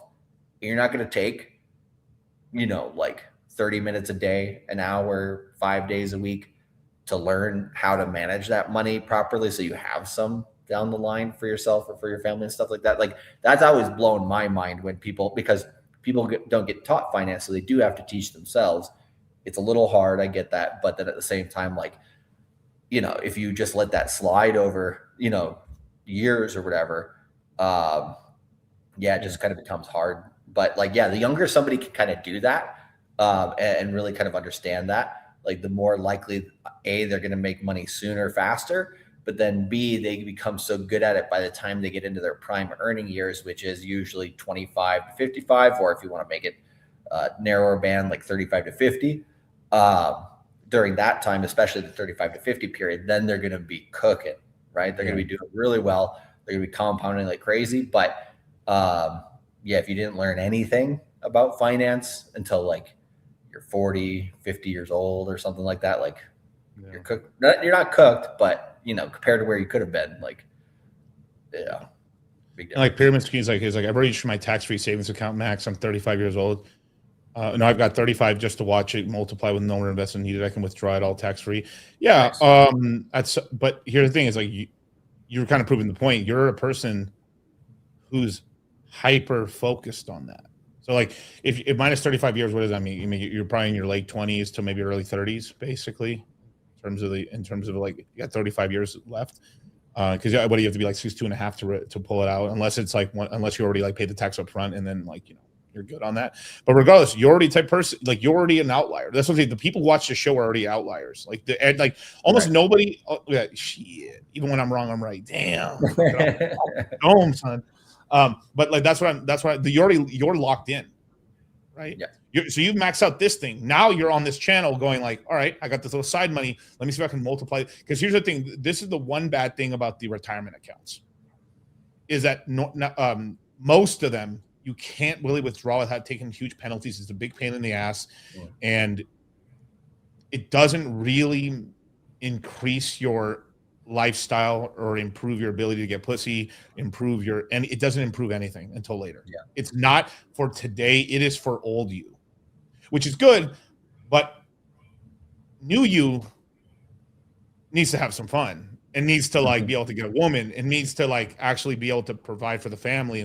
And that's kind of the problem as with it as well. Well, I think that's because people generally, right, they're like, what do you call it? A little bit more paycheck to paycheck, or like it's very like separated. It's like, hey, Right. I'm paycheck to paycheck, or like I just bank away all this money, right? But it's like there's a lot in between there where it's like, you know, you need to be more aggressive in your career, or you need to be more aggressive in, you know, your side hustle or whatever it is to earn more income, right? To be able to do those things in the short term, but then also to be able to invest. Like you have to do both simultaneously, right? But a lot of people just, they kind of do one extreme or the other, and that's kind of where I think the problem comes in for a lot of people. You know, I watched the Michael Jackson movie, right? And I've just been convinced I need to have 8 children. I just need to beat their asses and start them. I'm convinced. They did make the dad out to be like a bad guy, and he was fucking kind of crazy too. Like, well, I mean, Michael Jackson's father straight up didn't allow his kids to call him dad, like at all. So like he would be able to like they would be able to disassociate in a little bit so he could do all the fucking fucked up shit he needed to do to get them in line. But if you've actually heard his interviews, he's talking about like, we're from Gary, Indiana. It's fucking rough out here. Everyone's dealing drugs. Yeah, sure. Everyone's dealing drugs and stuff. I needed to beat their asses to keep them from falling into all this bad stuff as well. And he made them all into stars. Like absolutely. Yeah. Like this is like the like. I mean, you kind of look at like different successful people like that, right? So you got the LeVar and LaMelo Ball, the Ball brothers, right? And then you got Serena Williams and Venus Williams story. You have the Jackson 5 and all that. You have who else? Tiger Woods is a good example. Tiger Woods' dad was like closer to aggressive, like Michael Jackson's dad, but not very, what do you call it? Not as, I would say, abusive, right? Versus like the Williams sisters, their dad kind of like had their back quite a bit more, it seemed like. So I think there's like many routes to that. But yeah, I mean, you know, the alternative is, you know, your kids, you know, basically live in a terrible environment. Like, yeah, you know, it's better. Yeah. And I remember I had those videos I just got because I hit my max with memes and stuff, but like basically I had all these memes about gene maxing and stuff about like choosing your partner. And he basically was an NFL father. He has like he has a son that's in the NFL. No, 2 sons in the NFL. One of his sons has 100. I forgot the guy's name. Like I had the memes on my channel here for a while. Oh, I think you're talking about the what's his name on the Detroit Lions, right? The wide receiver. Yeah. What's his name? Amon St. Brown. Yeah. So like, he signed a $120 million contract. His other brother's got a pretty good contract as well. And his other brother didn't make the league, but he was D1 full ride, you know, they super successful basically. And he ended up graduating as a financial advisor and is a financial advisor to his brothers. Yeah. As well. So I like that. I like that. That is the father. That is like the Jacks, you know, like, hey, you ain't Charlie. You were a Jackson. You know what I'm saying? You're part of the apparatus here of the family business, right? But that's the sort of thing. Obviously, every father does it in like, but you have to be stern and like. Obviously, I don't think any of these guys. The Mannings are an interesting story, right? Yeah. The Peyton Manning and his 3 brothers, because all of them probably could have made the NFL except for their oldest brother basically got injured, but like. All of them made it. And then now you have Arch Manning, who's the oldest one's son, right? Basically trying to make the league the way his dad couldn't because of his injury, right? So it's kind of interesting to see, like, the different paths people go down to get kind of similar results. But yeah, some people are more aggressive. Some people, you know, they have a system, kind of like with the Rockefellers, right? They had a system, right? Like I think the second Vanderbilt, like the son of, I can't remember the full name, but the original Vanderbilt guy that got rich for the family, his son was a real fucking go-getter and did advance the family fortune quite drastically. But he was like, you know, super aggressive, really good at business, all that type of stuff, very much like his dad. Nobody else came after those two that was quite like them, right? Versus, you know, the Rockefellers, they're like, hey, you don't need to be like the craziest producer, but, you know, manage your own shit and then also like protect it, right? And that's kept the family extremely wealthy at all levels. So like, I think somebody in the chat, they can't lose money through divorce either. They can't take family out. Yeah. There's a lot of structure. Like a big thing to the Rockefellers is their structuring. A lot of structuring has been put in place to make sure that, I mean, that's another thing too, is like, I forget what father said this. He had basically said that, like, make me the bad guy, saying that my dad won't be my trust fund unless you sign this and stuff like that. So it's like, if I can't, like, basically I'm not going to get any money if I marry you. Is if you want to have money, you have to sign this, and you're not like, he's like, make me the bad guy. Like, make me the bad guy. I don't care. It's fine. Like, don't make you like, you're like, I put all the blame on me. That's fine. But basically that, like, if you get divorced and stuff or everything like that, you ain't getting dad's money. Yeah. You ain't getting the family money and stuff like that. And that's just stuff that you end up doing over time. And so, and obviously some people don't get to that level, obviously, of course, but you know, it's just putting things in protection where, like, hey, you know, you have the house in a trust and it stays in the, you know, there. So you don't have like any tax problems later on, because that's a huge one. Someone dies. I mean, obviously no one expects to die, right? Usually, right?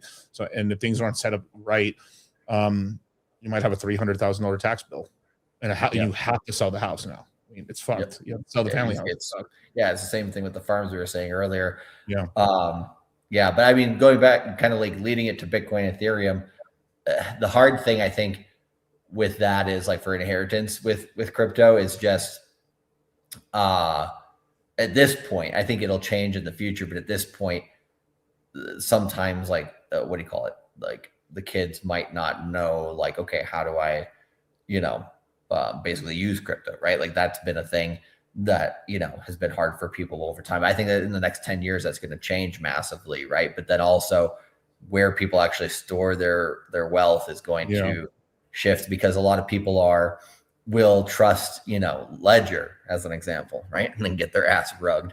Or, you know, they'll trust the wrong system basically. At some point. So, and there will be new hardware systems. Like, it won't forever just be Trezor. At some point, like, because that's, I mean, obviously, like, if I've seen a couple of other candidates recently, but I gotta look into it. We move slow. We move slow with stuff. Like, I have like a 2 cycle. Like, I've told you know, Charlie knows this. Like, if something comes out in 21, like a new wallet, or like 2020, wow, this is so cool. I don't really like, unless I have to. There is an exception. If that's the only wallet in the ecosystem, you know, I have to use it. Like, it's, you know, it's like, if I have to use Daedalus wallet for Cardano for on-chain, I mean, it's what I have to use. That's the exception, because if that one gets fucked, everybody else is fucked. Versus, like, I just use a janky wallet, and everyone else is okay having fun, and I'm just like, I'm poor. That's you know, not good.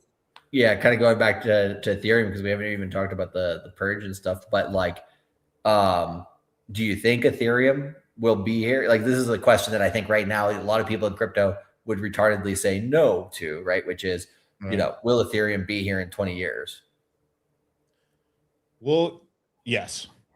I mean, there's so much built on it. It'd have to do a Yahoo level collapse. Right? Even if it did a Yahoo level collapse, Yahoo's still here in some form. And it would be here in some bastardized form. It would still be here. But basically, the architecture, it's sort of like it's Latin. Like, all blockchains from here will use Ethereum to some extent, whatever Ethereum created, basically. So, like, it will basically, all blockchains are based off of Ethereum. I mean, besides like BTC, Ethereum, then from Ethereum, it's like the tree is like, it's all Ethereum shades for all the other chains forever now. Basically, like, there hasn't really been like a like, because a lot of the basic ideas, it's like Ethereum invented the fucking alphabet effectively for like smart contracts and all these things, and they've handled money. So people are going to follow a rough architecture, even if it's like copied. Like, no, we're not using their code. We're using our own code here. But you're basically just taking that structure and just figuring it out in your language. It's the same structure still, because you know that's all they're doing. Like, they didn't really invent anything other than like they made up their own version of fucking, you know, toilet water words. Basically, the code. Yeah, and there's like the vaporware type of ones, right? And then there's that like say they're doing stuff and they're not really. There's ones that have honestly tried to like become a better L1 and stuff. If just they weren't needed or they weren't what do you call it, different enough than Ethereum. So it's like the one thing that is interesting about crypto is when you look at the highest level of all sectors in crypto, you do see mostly duopolies, right? Yeah. So Bitcoin and Ethereum. Boom, those are your top two cryptos, right?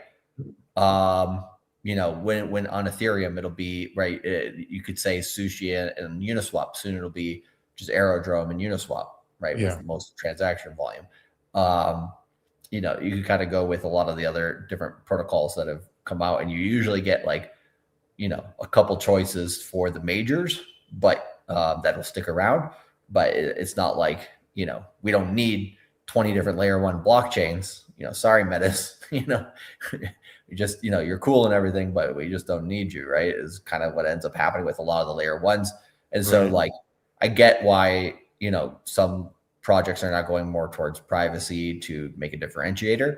The one thing I was going to say earlier of my conspiracy theory on Ethereum is the reason why Ethereum, like, because Ethereum could have done a lot of these updates back in the day, right? They could have easily put privacy in the blockchain a while back, but they didn't.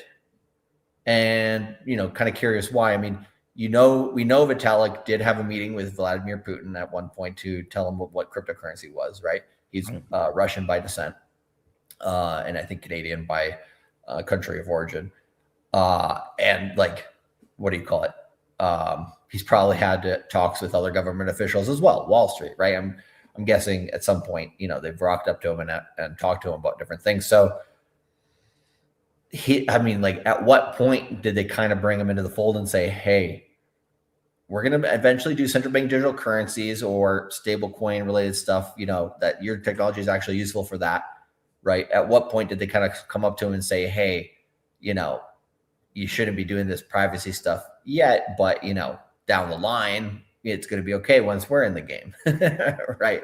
Once it's actually mass produced. But back in the day, if you would have had Ethereum in 2017, 2020 or something, try to put privacy onto its blockchain, it probably would have, from the regulators, it would have been a reason for them to go after them, right? And say, hey, this is illegal. This is why, you know, crypto bad. And, you know, get the Elizabeth Warren types that just losing their shit on Ethereum. So it could have been like a survival thing too, just to make sure they don't get cracked down on.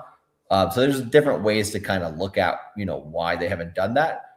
But yeah, I think, you know, privacy, real world assets, tokenization, all of these are definitely already narratives that we see budding into the next cycle. And the layer one narrative was really big, you know, in 2017 through what, 2023, something like that. And then, you know, the last cycle, we just got kind of the purge of L1s and L2s and saw, okay, who are the winners, who are not? We have too many choices. Let's consolidate. Is kind of what the play has been. So like, whenever it's been like a cycle of like return to monkey a little bit. Yeah, exactly. And like, when I see people saying Ethereum's going nowhere, it's really not done anything, it's going to zero, I sold all my Ethereum, like the guys on Bankless selling all their Ethereum, that's a huge sentiment signal in the middle of a bear market saying, hey, we're closer to the end than we're not. People are capitulating, right? And so I think we're like 60s, 65% through the bear market already if you're looking at traditional 4-year cycles. So I think it was probably spring of 25, right? Like March of 25, something like that. I started seeing people, you know, Gainsey was mocking it, but he was saying it truthfully, right? To some extent, which is like, he's like, Ethereum shit. Like, it didn't do anything this cycle. Why are we holding this? Like, right? And as soon as I heard that sentiment, what price was Ethereum? $1,500, $1,400. It was the low. So there is such a thing as the Gainsey indicator. Yeah, exactly, right. And so I do like some of his takes because I mean he has good like commentary and stuff. He reflects sentiment from crypto Twitter, even if he's not thinking that himself. Yeah. But like the only thing I'm trying to say is just whenever you start seeing those types of things, everybody's hating on Ethereum. They're purging they're firing people from the foundation, or they're quitting or whatever. People are leaving, for other projects and stuff like this. Whenever you start seeing those things on something that is fundamentally sound, like, what are we doing? That's when you have to be dollar cost averaging at minimum, right? You don't have to ape in at that time, but dollar cost averaging, and basically it's saying, hey, we're at the cheap part of the market now. We might not be the cheapest part of the market, but we're pretty dang cheap right now. That's kind of like the sentiment that I read off of it. And also one more thing, the purge, right? They're trying to make it out like it wasn't a purge. No, they left. No, they decided to. So all these people are leaving. Right. Did they leave or they got fucking fired? Exactly. They got fucking fired. Let's stop the. Yeah. Let's cut the. I do believe that maybe like three like really high profile guys in Ethereum got fired, and like one other guy was like, "Man, I'm going with my homies." I can like, man, like, but they got fired. Yeah, like 90% of them got let go of. And then also another thing with Bankless, who Bankless also made a lot of money by there is money in promoting L2s that are connected to Ethereum. So big in Ethereum. This is true. This is how the business model works, is that they're really big in Ethereum. And like honestly, like the actual thesis of ultrasound money absolutely is correct. It's just they didn't turn any of the levers to actually do it. That's the fucking problem. And then two, they said, and like we said, is that on purpose? Probably, right? It was on purpose, absolutely. And then what? Like all Bankless was a part of a ton, allegedly, was part of a ton of seed rounds to a lot of L2s and projects that launched on L2s and L1s that were Ethereum friendly. And it's apparatus friendlies and stuff like this, or lending protocols, Rocket Pool. I mean, you name it. I mean, and then they launched at a high market cap, low seed round, and then those are now going bust, or people are leaving, or Ethereum is not going to support them anymore, and people are pissed off and they're like leaving because then like they can't get those allocations to get the extra money and stuff. And I think this is where we're going to see Ethereum move. Now, if Ethereum fumbles this next 4-year cycle, yeah, it's in trouble. Yeah, and I will say that, but even then, even if they sort of fumble, like unless it's like we're in 29 and it's at $1,000 or $800, holy fuck, yeah, that's not good. That's not good. But very likely it's going to be like a $4,000. $4,000 is kind of a bad thing. But let's just say it repeats $4,000, or maybe we're at 6, or maybe we actually are at $12,000, $14,000. Okay, now we're out here. This is the big if right here. But it's so powerful that it fumbled a cycle. You still made money on Ethereum. We made money on Ethereum. Of course we did. We were buying it under $1,000. It basically 5x'd on those initial purchases and stuff. And even then, like it's still tripled in value. And it's very hard pressed anyone who was following us in 22 and 23 that lost any money. It's insane, right? Now you didn't get rich in the range that like, hey, it's at my average price, or a little lower, a little higher, like right. And I put safety parameters. I was like, don't buy it after 3,200, which I did say. I was like, like what's the point? And it should have, and honestly, like it should have passed like normal. And I put those parameters there because if a normal acting coins had they performed in the past, obviously I did take into account less percentage gains because they're more mature and they're larger. But Ethereum just didn't get the bids out and stuff like that. So like it was suppressed. On top of that, a lot of the transactions that people complain about there's no more high prices anymore. It's so cheap on Ethereum. The transaction on Ethereum's have only gone up, but the fees are kind of like this. And like I heard Nansom and that who's that dude from fucking FaZe Clan or whatever, this FaZe Clan guy or whatever. Yeah, I know. I think I know you're talking about. I can't remember the name though. Yeah. They're like, look at the transact. Like, I'll even play the video for you guys in a minute and stuff. But like, it's so ridiculous when you hear. As a matter of fact, fuck it, I'll play it, man. It's so ridiculous when you hear it and stuff. Now, of course, like if you don't like, because obviously they want people to go on to something. At no point of me and Charlie saying do not have Solana. Yeah. Right. Of course. And that, like, what are we like? We made a ton of money on Solana. Like shit, we got it in at sub $20 and stuff. It ran to $300+, and we traded multiple times where it jumped to 100, back to 60. We bought there. Oh my god, 200, back to 100. It did that almost twice, and then back to 200. it went to, now it went to 140, back to 200. It kept doing these easy banks thing, phase banks and stuff. Who's done some very sinister contracts allegedly to a lot of his housemates, but they're gamer dudes and shit, whatever, fucking all crackheads. But yeah, I mean, yeah. Let me play this right here. One segundo, sir.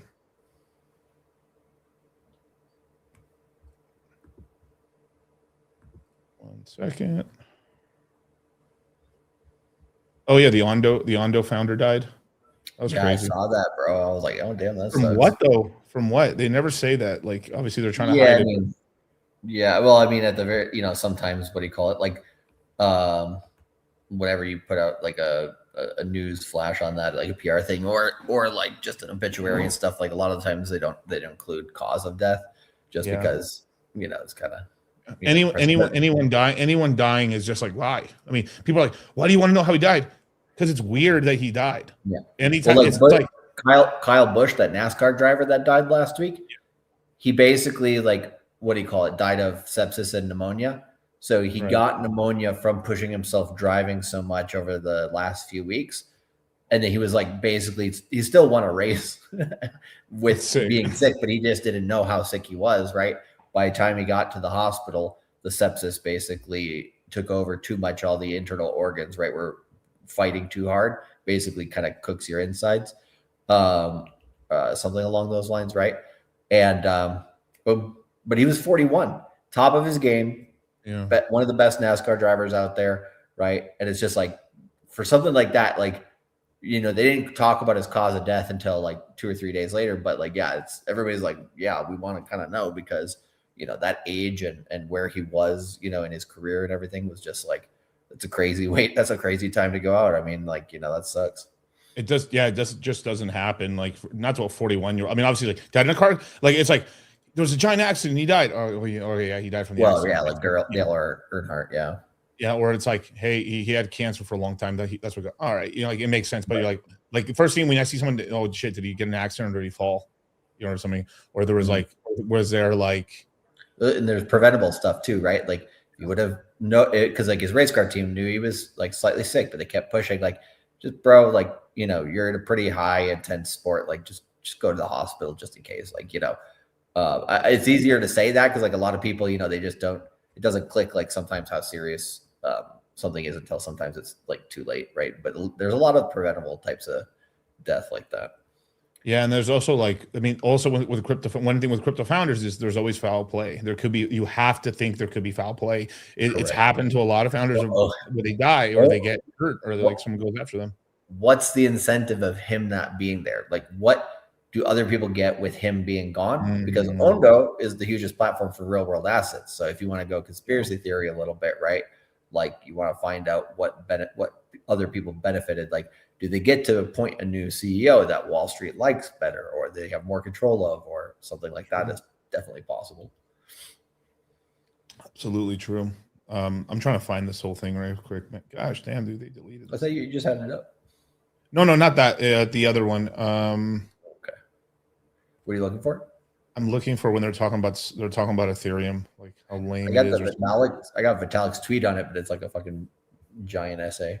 I love that the top comments like, "Hey man, I'm so sorry for your loss," or "That's awesome, dude," but I ain't reading that shit. It's a meme, but yeah, it's sad when people go, but it's true. Like, it's gonna be interesting to see what side they go. I mean, the guy looked a little. I mean, he wasn't that old and stuff like, but I mean, it could have been cancer maybe. But like, I understand why they want to keep that private, but yeah, because like Norm Macdonald, he was a little older when he died of cancer, but he didn't tell anybody about his cancer the whole time. He like kept doing work and doing what he liked to do. Yeah, he kind of was saying that, like, well, there's like, he just didn't want anyone to treat him differently. It's like, oh, like it's like, wait, I'm gonna be the fucking cancer kid. Yeah. Everyone's like, Norm Macdonald, let him over here, and it's like, I'm not gonna go on the cancer like fucking like goodbye death tour. Yeah, farewell tour and stuff like that. He's like, you people never would have like had me on and shit. Now you're being nice. Yeah, true. Yeah, well, it's gone. So I mean, I'll find it in a bit. But like, let me just do one last check. Oh, Ferrari! Oh my God, Fresh had such a good take on this. Ferrari just released a brand new EV. Really? It's like $600,000. Looks like shit. Absolute bad, bro. And then he's like, and then Fresh was like, if you buy this, you're retarded. You're dumb. You're gonna lose so much money on this car. Yeah, like you don't buy a Ferrari because it's electric, right? That's crazy. Exactly, and they're trying so hard to kind of like push that, but it's just not working out and stuff. Like Tesla has one, but also because Teslas aren't that expensive. Well, I mean, people want the Roadster, and stuff, but like, you know, I mean, that's their core thing, right? Tesla, and like, so that makes sense. But I mean, Tesla's very high safety rating and do go very fast. And the autopilot mode, what do you call it? Like, I had one of the Uber drivers that I was with, or whatever, just put it on autopilot the whole fucking time.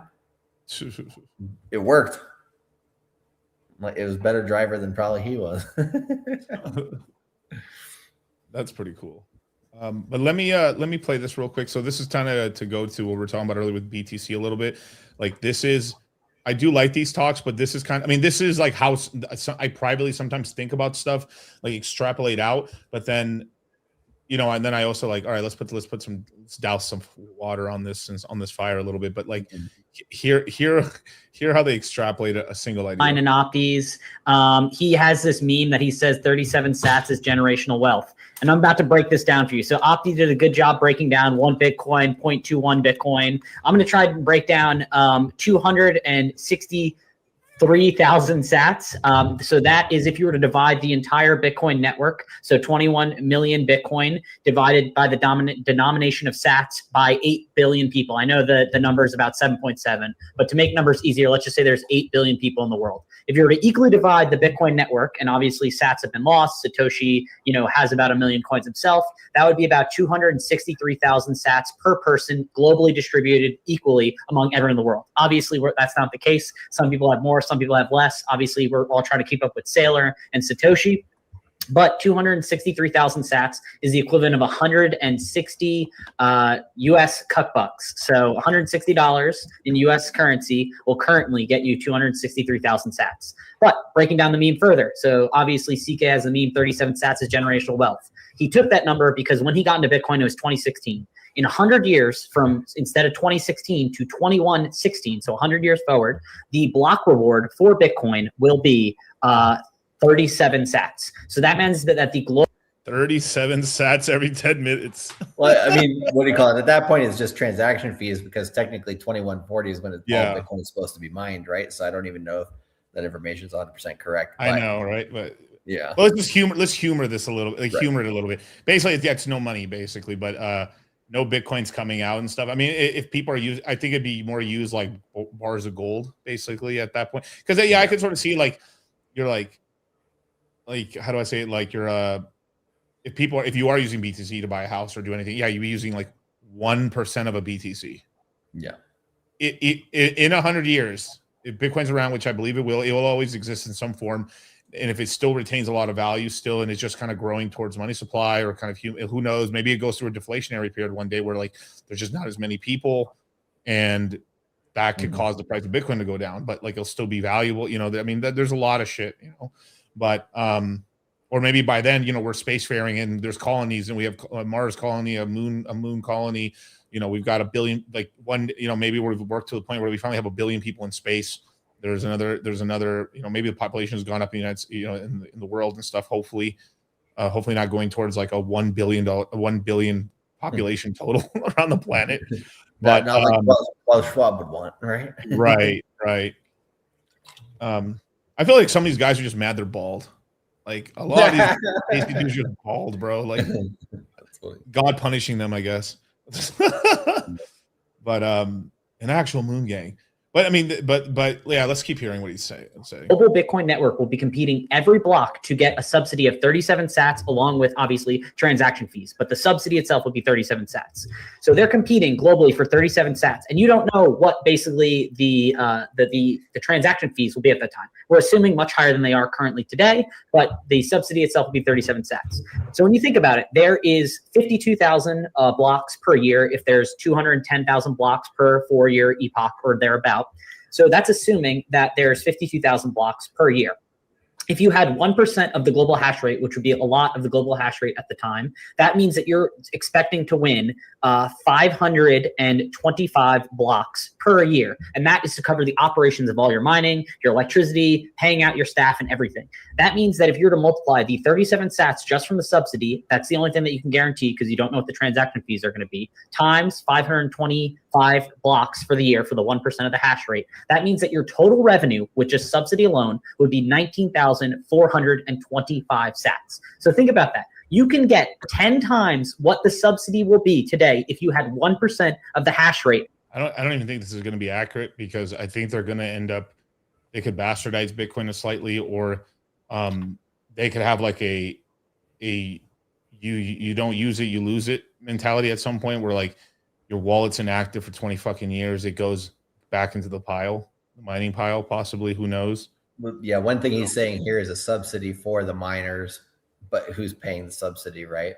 Like, is it, BlackRock or top 10 biggest wallet holders, decide to shave off a few to make the network keep going? Like, there's a lot of different ways they can kind of shift up incentives within the Bitcoin ecosystem. Yeah.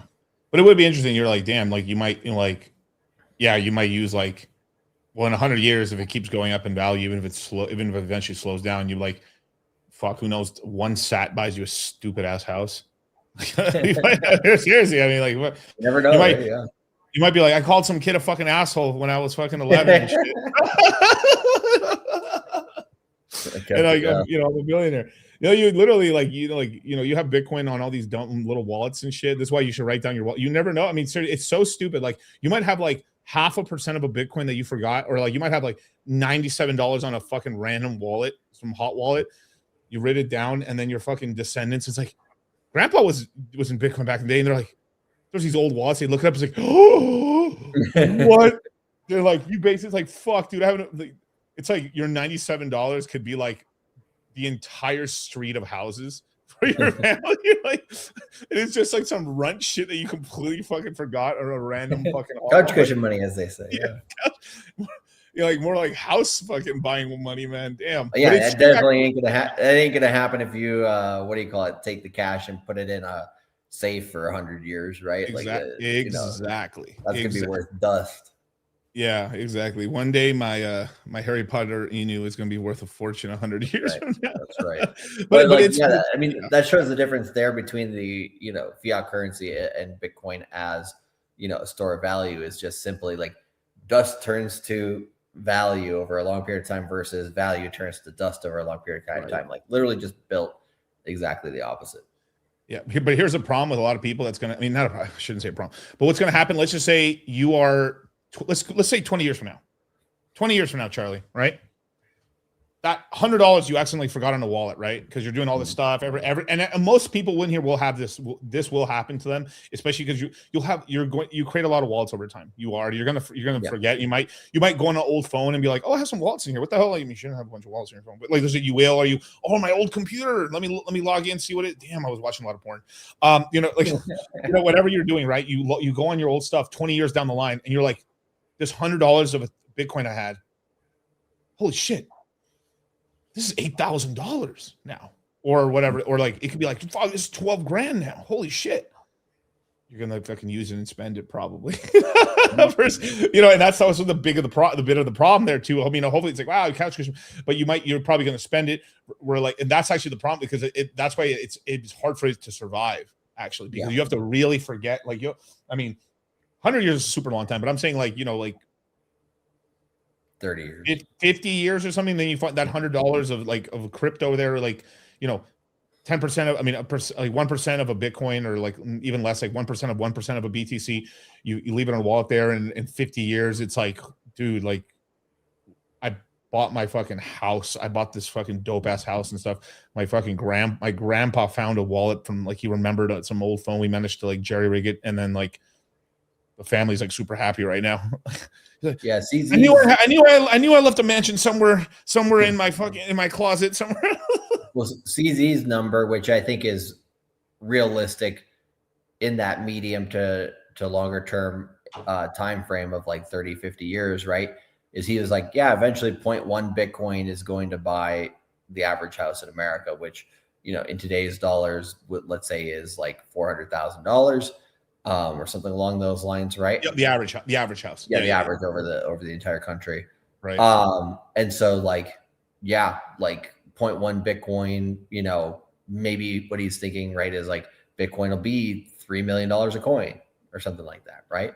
You mean 10%? You mean 0.1? You mean 10% of a Bitcoin, or are you talking about 1% of a Bitcoin? 10. Okay, that currently is about $7,600. Right, and he's basically he's realistically looking like, yeah, that could buy you a pretty good house, right? And like how long does that take? We'll find out, but I do think that he's probably right, that it will get to that level. I had a fucking nightmare. I think I've told you. I think I've told you a version of this, Charlie. But I had a nightmare a few years ago that this is before I even had kids. In this dream, I had kids, I had everything, and I was like, "Fuck, man!" I was pissed off because I'm down to my last 10 Bitcoin. I was pissed. But I remember it was so weird because I was like driving at Urtis and shit, and we had the house, and I was like, "Damn it!" I'm like digging into like this bag and shit or whatever, and I was like, "Dang, I'm gonna have to do this," and like. That's a lot of money, it's like in the dream and stuff. But like, it is true. Like, I mean, just saving some for the long term, and then also kind of decentralized, not having all your BTC and all in the same wallet. Same thing for any of these assets, like having like layers effectively, and like CIA approved apparently. CIA approved. Let's finish up this video and then we'll go into a super chat real quick, and then we'll kind of continue on and stuff because we want to show Vitalik's tweet and stuff. Pretty important. Very bullish tweet, by the way, too. For $160. Like, think about that. That blows your mind. You can have 10 times more revenue than can be guaranteed by having 1% of the global hash rate in 100 years from now. Like, that's really hard to fathom when you think if we think the Bitcoin network's going to grow and continue to expand. Obviously, we're expecting we know the exact block that. One thing too, someone says like he's talking like so fast again. When you're excited, this happens to me. I used to do this a lot too. It took me a while to like slow. It was a method. Even now I talk kind of fast, but people back in 21 when they're watching my channel, Miguel fucking like I don't have to like put Miguel on slow on like I don't have to speed him up to 1.5 or 2x speed.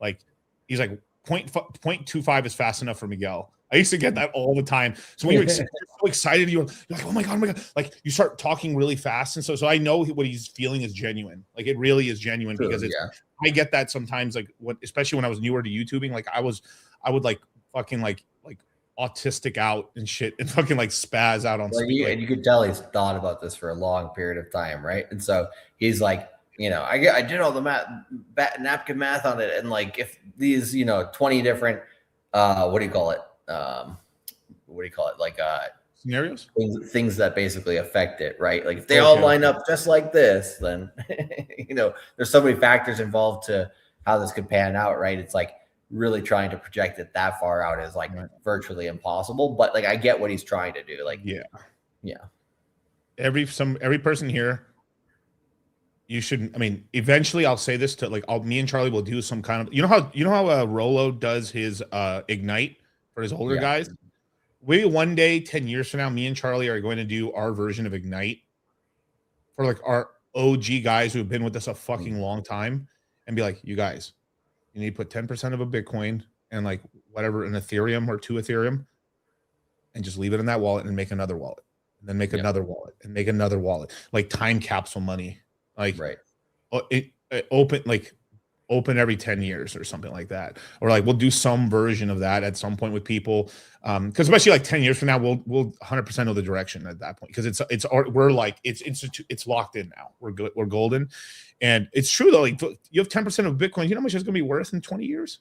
Fuck, it's a lot of fucking money, dude. It's a lot of fucking it's college fund. I'm just telling you. Yeah. I mean, it's beyond college fund. It really is beyond. That's what I'm saying is like, if you dollar cost average the college fund and you don't touch it till like kids go into college from when they're born in the next 20 years, like your kid's going to be, like you said, just very, very well off. Well, I don't know about PDI, but don't give it to them when they're 18. I don't recommend it, but no, what do you call I find a good age is 25 or 26, a little bit. Yeah, like because it's 25 to 30 basically, because like some people are still retarded after 30, right? You just can't help them at that point. No, like I'm joking, but you might have to give them the money because they made bad decisions. Because it's like, bro, he's got a kid. I got to give him something. Yeah. I think one of the best things is like, and there's nothing wrong with this. I don't let anyone ever hate on you for saying this. Like, I'm sorry I'm sorry, like everyone that was rich somewhere, their genes were poor somewhere. Absolutely. You know, I think it's really good, like just help your kids out to like if once they find the house and they got their work, can you afford the payment? Okay, cool. Help them with the down payment to get into a house. Cool. There you go. Boom. Done. Right. It's just like a lot of parents like fucking like they sign to help you get a car. Same sort of thing, right? It's a big leg up for your kids. You're not gifting them a house. Now, obviously, if you're so fucking rich at that point, then that's where you have to, the games get warped a little bit there. But like, I'm gonna pay for your house here in the city, but you're gonna work out here. But now you don't got to worry about it and stuff, Okay, but whatever level of wealth you're at, right? You might be like, hey, one thing. Like I had my friend's dad. Every time one of their kids turned like, what was it? I think 10 years old. He had some pretty rare Star Wars collectibles, believe it or not. And then it was crazy. I remember going to their house and the entire attic and upwards things was fucking filled with Star Wars. I was like, what? I mean, he had like original Star Wars stuff, and he would sell some of those off, and then he bought extras. And he knew when he was like, oh, he had kids and stuff. He's like, I have kids. I bought like 3 or 4 extras because I know I had kids, and then he would use that stuff to sell them off to buy them cars and stuff. So he bought them their first car. Nothing crazy, but like they all had cars, and they had these things that kind of helped them all out and stuff, which is pretty cool. And he thought ahead of time and stuff. So those collectibles must be. That's what I'm saying. When you hold stuff that goes up in values, man. Sheesh, man. Yeah, very interesting sort of things. But like these ideas, like we always, because right now it's like we have to talk in the now, and the now is like the next year, the next 4, right? Like, but after like, do you think we're going to recover? Grandmaster Regents. Should I buy right now? That's all most like 99% of you guys. That's all you guys are commenting about. Like seriously, like that's all you guys are asking about. But and some of you guys like think about what do you think we can do in 27? Okay. The value investors. Yeah. Sometimes when I do consultation with people, after we get past the initial stuff, right? And then what about 28, 29? Yep. Interesting. Things can happen. But very rarely get anybody. I mean, I'm luckily if I get one in person in 2 years. Person in 2 years that goes like, dude, where do you think this thing's going in like 2035 or like in 3 cycles from now? It's so rare. Like I literally remember their names. That's how rare it is. Like, that's I'm literally been telling you. So it's like, what's chump change? Look at this. Ethereum was $8 when I came into crypto. I like telling the story, so it like it's $8, and now we're crying at 2,000. Crying, like Bitcoin was $500. It's 76 grand. But it's like the frog. It's like the frog in boiling water, right? A lot of people, they're like, they didn't pay attention to the right time, so they discounted it and like didn't think about it and all this stuff. They made so many like mental mistakes along the way. They didn't have the right crypto mindset. They just lost the whole opportunity, right? It's like, it's like the 50 Cent album, right? Get rich or die trying. Like you have to like make some bets, and not everybody in crypto is going to pan out for you, right? There's going to be some downwards moves that you're just like, oh my God, this is painful, right? Like Arthur Hayes, which I mentioned earlier, right? Of his 9 biggest plays, 7 of them went bust last cycle. 2 of them made gains. 1 of them, which was Zcash, made him like 90% of all of his gains, right? That happens basically in crypto. So like what you're really trying to do in crypto is make your income more. So because you know there's this opportunity, which is basically like what we had with the internet back in the 90s, right? During the first internet boom. We have the same thing with AI and crypto now. If you're like, hey, I'm actually going to take advantage of this. Hey, I'm actually going to do this. You're looking just like a chart, right? You're not going to go straight up into the right, but you'll have higher lows along the way, right? And so if you're focusing only on the highs, right, people get a little depressed or people get a little, unfocused, right? Because it's demotivating. But if you focus on, am I better off now than I was 4 years ago, right? Am I on a higher low? Because I motivated myself to work. Higher low? Yeah, like a chart, right? No, but it's true though. It's true though. Yeah. So did I motivate myself to work harder to earn more income? Did I put myself in a favorable tax situation so I don't have to pay as much on tax? Have I, continue to learn what's hot in crypto and what's not, so that way I can keep up to date with the stuff, because, if you don't keep up to date for a whole cycle, like, you're going to basically become a dinosaur, right? And like, you do all these things, and, we do that with the Crypto Mindset course, the Moongang, the Citadel, everything. If you do those things and you focus on, am I improving basically each cycle or each year, then, you're going in the right direction. I think it's the people who are like, why do I not have $100 million yet? Right? Like, I should have had $100 million by now. Or, that's those types of people are always the people who fucking rug projects, right? They come in, they want to get a giant bag, and they want to leave tomorrow, and they want to get rich like quick, right? And they usually, in those types, I mean, you can argue whether it's legal or not legal, but most of the projects in Pulse Chain, that's what people did. They took the money and ran. Like, everybody was just basically a vampire when it came to that extent. So, like, I don't know. There's some people in crypto, they're always like, I've heard some people, especially creators and stuff, like, they're like, man, I don't want to be in this industry for like 8 years. Sounds like purgatory hell staying in crypto, because they always focus on the negative. They always focus on, and they're younger too. Right. That's another thing too. It's they focus on the hacks. They focus on the bad things that happen. They don't focus on, they're half glass empty guys, not glass half full, basically. If you're 15 years old and someone tells you in 8 years, dude, you're going to be really well off, you might as well tell them like when you're fucking 100. That's it, yeah. 20-year-old, 8 years is like, what the? It's like literally 45% of their life at 20. Yeah.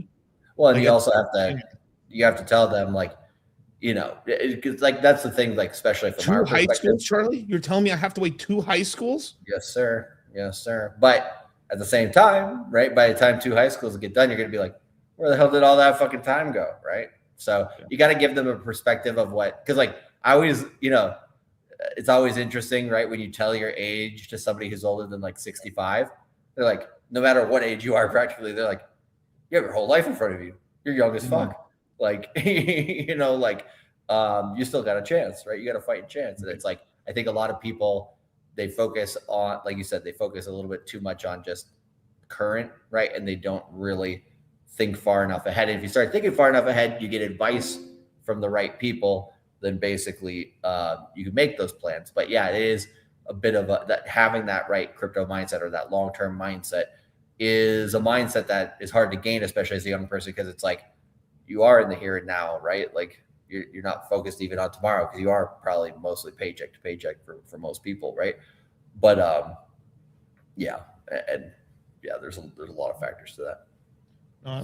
No, absolutely. But like, this is why this was the first cycle where, like, me and Charlie, like, we didn't sell any Bitcoin or Ethereum. Like, I kept the whole bag. Now I did tell everyone I'd sold everything else, right? But I have been telling people since, like, I've probably been mentioning this up since 23, that like I've started making things of like long-term Bitcoin storage, long-term Ethereum storage. I haven't really thought of any other assets. I mean, like, that I've done, that I'm like, I'm just not touching it. It's like, I think the right number might be like 20% of your stack, something like that. Because at some point you're going to take some big profits on something, and then you can grow it bigger. But like, then there's some people that just cash out, but that's not any, like, it's like, oh, I sold here, I'm good, I'm leaving forever. Like, that's nobody here. There's really nobody here. Yeah, not in the Moongang, because we all got the right crypto mindset. But I've seen people who talk about that, and I'm just like, man, like, you do, like, it's like saying, like, I'm going to start an internet business in the 90s, and then I'm not going to work ever again. And it's like, but if you did, you'd be like Mark Zuckerberg, or you'd be, like Peter Thiel, or Elon Musk, or Mark Cuban. You could get to that level if you really focus. And that's why Michael Saylor, I think, is so aggressive with his strategy, literally, because back in the 90s, right, he had done that where he's like, oh shit, I might, I have everything. And then within a day, he lost like $6 billion on his stock, something insane like that. And it's just like, he had to, took him 20 years, something like that, to crawl, maybe more, like, to crawl back to billionaire status. Like, obviously he has different goals in life than most people. So like, he's one of the upper echelon there, but it's the same concept. So, definitely. Work hard and stick around. Exactly. And then you guys can make these really big licks. You can really make a really good amount of money, and it's just being a good steward of that capital. And then sometimes when you let's just say you were able to cash like 2-3 million, you don't have to you could just start again this next cycle, 2 million in or 1 million in, and then just really solidify your life, make sure, and then you can be a little more make some substantial, you buy a couple BT, a good amount of BTC. You could buy 5 Bitcoin, a bunch of Ethereum, and then the rest of the capital you end up using is all more to risky assets. And then that's a different profile kind of person than the average, basically, because you're good in your main life and stuff, and that can happen. And some people just say, fuck it, I'm gonna eat ramen again and I'm going all in. My kind of people. But at least they're playing the 4-year cycle correctly, right? Right. If we're given a gift is the 4-year cycle, but one thing we said, it could go away. Yeah, well, it's more likely if we go away, it's gonna be like the stock market. It's just gonna be. Yeah, I don't think we're gonna get too that's if Wall Street basically owns the whole market. There's no DeFi aspect to it, I think. But usually what happens with cycles in any market is they shift more than they break. So it would probably be if it does shift, it would then shift more in line, in my opinion, right, to more closer to global liquidity cycles, which go in 5 or 6 year terms. Maybe Bitcoin shifts from a 4 to an 8, or maybe does it go by fractions of 2 or 4? How does that shift happen? Because the Bitcoin 60-day cycle went from 40 to 60 days in 2015, and then it's stayed the same since. It could do another shift on the daily cycle too at some point, go from, my guess would be either 80 or 90-day cycles instead of 60. If it were to keep in line with what it did before, it'd probably be 80-day cycles. But what do you call it? No, how does that shift happen? I think mostly it happens by who's in control of the majority of the big bags. And if it's Wall Street, then it will correlate a lot more heavily to global macroeconomics. Yeah, do you want to share the tweet from Oh, sure. Yeah. You want me to put it in the chat? Yeah, I just put it in the chat. Or let me see if I can. I think maybe I did save it. Let me look. Here. No, I just throw it over here. That's easier. This is a long one though. We can look at the beginning and the end of it, and we don't have to read every word for word or nothing. But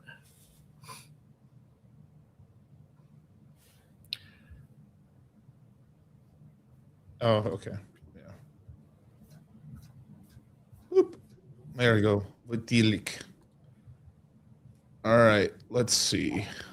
So all right. I ain't reading all that, you guys. I'm sorry. No, usually what I do on these things is I read the first 2 paragraphs and the last 2 paragraphs. Usually gets you the gist. All right. So let's see. Go, yeah. You want me to read it? Yeah, sure. Why not? Yeah, that's fine. Okay. So some of my perspective on where the Ethereum Foundation is going. First of all, this is only my own view, right? Not the board. And I have no extra special powers on the board that other members do not. Somebody is one of the executing much of this transition. I think that's the new CEO. My input has been largely on technical questions. The board is the process of expanding, right? He says, and my own power within the organization will decrease, which is what he wants. The 2025 era brought many important improvements to the Ethereum Foundation and its ability to execute. So then at the end of that one, basically what the question is, I would regularly spot people saying things like Vitalik says these beautiful things from Ethereum about Ethereum needing to be decentralized and having privacy and being a sanctuary technology. But why did the Ethereum Foundation actions not reflect that? And so, yeah, I think that's the thing he's addressing. Go to the last 2 paragraphs and see. But sometimes when I hear people say that, it seems like that's more like concern trolling, as well as people what people really want to people in crypto make me so mad. It's like they're fucking communists, but they're in a fucking industry with money. The fuck are they do? Like right. Decentralized. Yes, it is. Ethereum is very decentralized, but the person who makes it always is going to have it's like Wozniak is still one of the co-founders of Apple, and then people really care what he has to say about technology still, because he was one of the co-founders of Apple and smart guy and everything like that, right? But Vitalik is the main guy over here, and people really validate. He's like trying to take away from responsibility, but like he's still the guy. Like, I'm sorry. Like, it's like, here, I'll just go to the last 2 pages. For sure. But he also said a little bit about a lot of organizations get corrupted over time. Like Google used to say, "Don't be evil," right? And then now they banned me off of now they're YouTube. all run by Indians. Yeah. Yeah, they banned me off of YouTube from their Indian call center within, with one swipe of a button. I mean, Indian society has like legalized fucking slavery and shit with the caste system still. Yeah, it's baked into the culture, right, to some extent. So he talks about all these different things and goals that they're having, right? So he says, fortunately, all the goals are compatible with high TPS. This is a major focus of research. Why? Because, right, they're going to want the world using it. Well-designed L2s can also help, especially L2 optimized for specific applications, high volume trading, privacy, etc. These goals are even compatible with significantly lower slot times, thanks to Raul's work on erasure, coded P2P, and many other optimizations. So the most high value product of the Ethereum blockchain, financially speaking, is the ETH asset. And I like that he said that, actually, because that's super important. We can come back to that after we finish, I guess. Ethereum secures 250 billion of ETH, $250 billion worth of ETH. The types of properties of Ethereum that I mentioned above are very good for the ETH asset. Nearly 90% of my net worth is in ETH, and most there we go. Yeah. Most of the remainders in Ripple. No, joking. He did apply to Ripple back in the day. Could you imagine?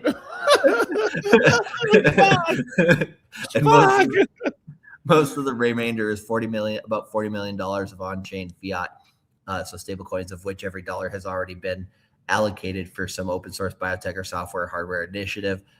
So funding things. That said, there are aspects of supporting the ETH asset, necessary aspects even that are outside the scope of the Ethereum Foundation. This is where we need other heroes, some of whom hold more ETH than the Ethereum Foundation does, to step in and help. I mean, that brings up, exactly. That's the first thing I thought too. Yeah. I think Tom Lee is eventually going to become like, I mean, he's already becoming it and stuff. Like, it's to say he's the sailor over here. And he doesn't have a history of his company blowing up once, but like some other people. But yeah, I mean, that's one of the big things is like, what are they going to do with the 180,000 Ethereum? It seems to me like that 180,000 Ethereum, they're not going to stake it. They're going to use it for projects. So like, I think he's going to spend a lot of it on advertising and commercial. Like that $45 million of investment that was done into Beast Industries was to promote Ethereum. Right. And Ethereum fucking transactions to people in the rest of the world. Because Mr. Beast is most of his views are third world and like other smaller, other kind of like other developing countries and stuff like that. So like that's a big push of like where they're going to be marketing Ethereum and Solana technically as well. Yeah. And then he says Ethereum Foundation has been recently thinking about more about how it will relate to other such organizations and give them initial support. Ethereum Foundation will be a smaller ship than in previous years, so they're getting lean and mean. A more opinionated one, in some cases more opinionated in ways that might be difficult to comprehend, but a longer lasting one, so long time frame, and one suited to make sure that Ethereum brings some meaningful value to the world, or something meaningful to the world. We are grateful to all those inside and outside the Ethereum Foundation who are making this happen. I mean, it's a way for him to be like, hey, we understand ETH is an asset we have to protect, and we were overspending basically, and we still will spend towards stuff that we want to promote, and everything like that. But we do need to kind of focus on it. Like, they don't need, as many developers now as maybe they used to, because, they have they have gotten a lot of their stuff done. I mean, I guarantee at some level, Vitalik's going to use AI as well, to make his stuff more efficient, not in terms of maybe within the ETH asset, but within like how he codes possibly, right? Like there was one episode I saw of him doing an interview where I almost thought he coded his own AI agent to look like him and do the interview for him. Like, it almost looked fake. I was like, I wouldn't put it past him, you know what I mean? Like, to basically get out of an interview. So, but yeah, those are just my general thoughts on that. But yeah, I mean, treating ETH as a financially important, the most important product in the ecosystem, because that's the thing that keeps it going. That's what it is. Yeah. And I mean, the best advertising is price going up, right? Now it can't be everything because it actually you have to have also but I mean, if let's just say Ethereum never improved anymore, but the number kept going up, I'm still going to use Ethereum.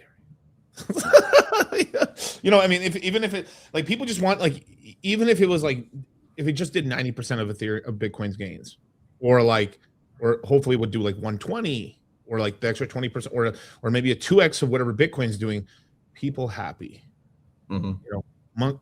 Monkey happy, future secure, they want to have that, and that's a bit important thing because the ultrasound money thesis was we were supposed to go towards right now we'd probably be at 110 million token supply. Eventually it's we're heading to 100 million. This is insane.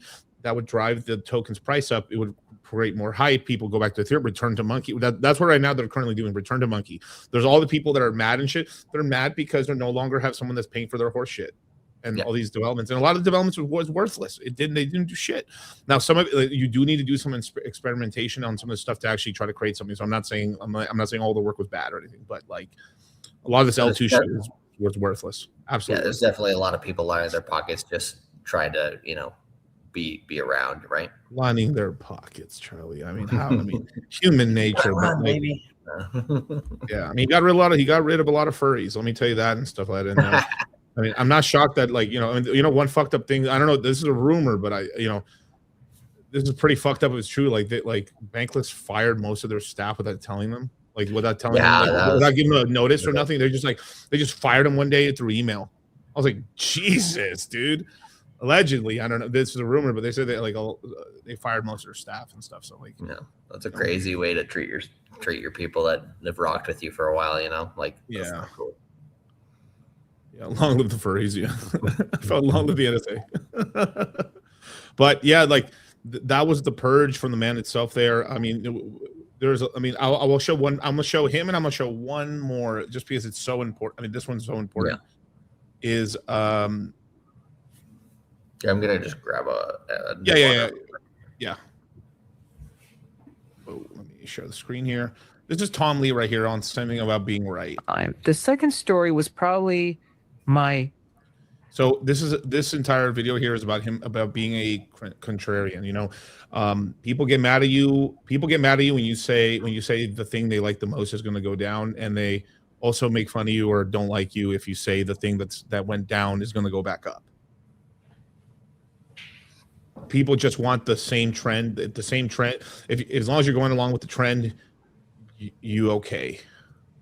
Bear rating, my sell rating on company called Nextel, because I had a bearish view on this company. It was a very popular stock with investors, and the fact that I was at JP Morgan and had a sell rating on a stock widely held by the institutions and a big client of JP Morgan made me realize sell ratings are not fun things to do, because I felt enormous pressure.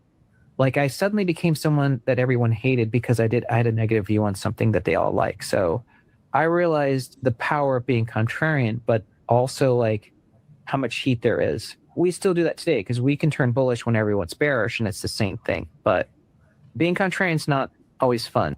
The second story was probably my bear rating, my sell rating on a company called Nextel. Okay, it repeated itself. Yeah, but that's kind of what he was talking about there. It just happens. It just happens over time. People don't like that you're against whatever they're doing, or the thing hey, this thing. I know it's saying you guys Bitcoin right now just hit $200,000. We got to be careful now, you guys. Yell, Charlie, what the fuck, dude? Why are you raining on the parade or something? And people wouldn't be that mad, but it's you guys, I'm actively selling. They want the dramatic shit. Hey, you guys, I think we're close to topping. I've just sold my. Look at these guys, crypto gurus. Just dumped their BTC, bro. They took profits and stuff. Some fucking crypto guys, and then it nukes. Yeah. Or usually what happens is, you'll go higher. Idiots, bro. They could have sold at 240, and then. Yeah, giant. My ass. And then people's fuck, I should listen to you guys. Yeah, well. But then if they're Bitcoin's dead, crypto's dead, this stuff will hate this whole industry. They don't pay attention, and then when we're screaming buy. These fucking crypto dudes are telling you to fucking buy right now. That's insane. That's No. crazy. I think Chico Crypto in one of the bear markets, I think it was 22. I'd have to go back, go back and find it, but he did a pretty good breakdown of like how people kind of get washed out or stay in crypto. And he's like, this is your cohort that sticks around, your value investors who really understand long term. And there's the people that are the short pumping numbers that basically get, gone through the rinser, right? They get spit out, and then you kind of get different variations of stuff in between. He was trying to basically assess, how many people are sticking around from native crypto people. I'm like, oh, that's an interesting way to look at it, because there definitely is that, but it's what do you call it? Definitely it's somewhat complicated. But and somebody, I think Ken Rose asked, what's the name of my Rumble channel? It is How to Cultivate Crypto, and then my Kick stream name is Cultivate Crypto. So you want to throw the links in there one more time? Oh, you're muted. Yeah, I was posting them right. Oh, thanks. Yeah, because right now we got 26 followers on How to Cultivate Crypto on Rumble, and we got 16 followers on Kick for Cultivate Crypto. So, what do you call it? Definitely go and subscribe to both. If you do watch, I know there's like 20% of our audience watches on computer, but like the majority watch on either TV or phone or tablet. But if you are, if you have multiple devices, like a tablet and a phone, or multiple tabs, you tab maxing, right? Like Right. when I do my show tomorrow, try to like it on, on both platforms, because Right. basically if I can get both platforms to grow, then what do you call it? We'll have some traction there. Definitely. And then also so this is also another reason somebody can't find mine. I'd have to go through another way to link it. Yeah. But because we don't have videos on the channels yet, yeah, it doesn't make them really searchable. Actually, it's kind of funny. If you search Rumble or Kick for dollar cost crypto or Cultivate Crypto, it's just us with GG and Pearl. It's kind of funny, all the streams and stuff that show up and stuff. But yeah, it's like all the people that we've done streams with that are on those platforms, basically, right? You know what videos being so I looked up Cultivate Crypto just like to see, and the first video that pops up is how I met Cultivate Crypto from 5 years or 4 years ago. It's it's a video I did of people ask me hey, how did you meet Charlie? And I did a breakdown of it. They actually got a lot of views because people are, so it's kind of funny. It's getting recommended. So I just had Boogie and I had a couple other Moongangers wow, I never knew the whole story. And the video's been blowing up because people are searching Cultivate Crypto, That's funny. So that's kind of a nice way, it's like the intro and stuff of how we met. It's kind of interesting. Yeah. But yeah, Charlie's already done the update already. But yeah, go on to Rumble and Kick for you guys. The links are in the chat right now, and go support you. And Charlie's going to stream tomorrow as well, which is really cool. 3 p.m. Pacific Standard Time, 6 p.m. Eastern. Be both on Kick and Rumble, or you're lame. And for our final video here, a little hopium, a little hopium on where Ethereum can possibly go, man, from the man himself. Let's see what hopium he can give us. Okay, so let me explain to you why Ethereum, now that we've talked about crypto, Ethereum is the future of finance.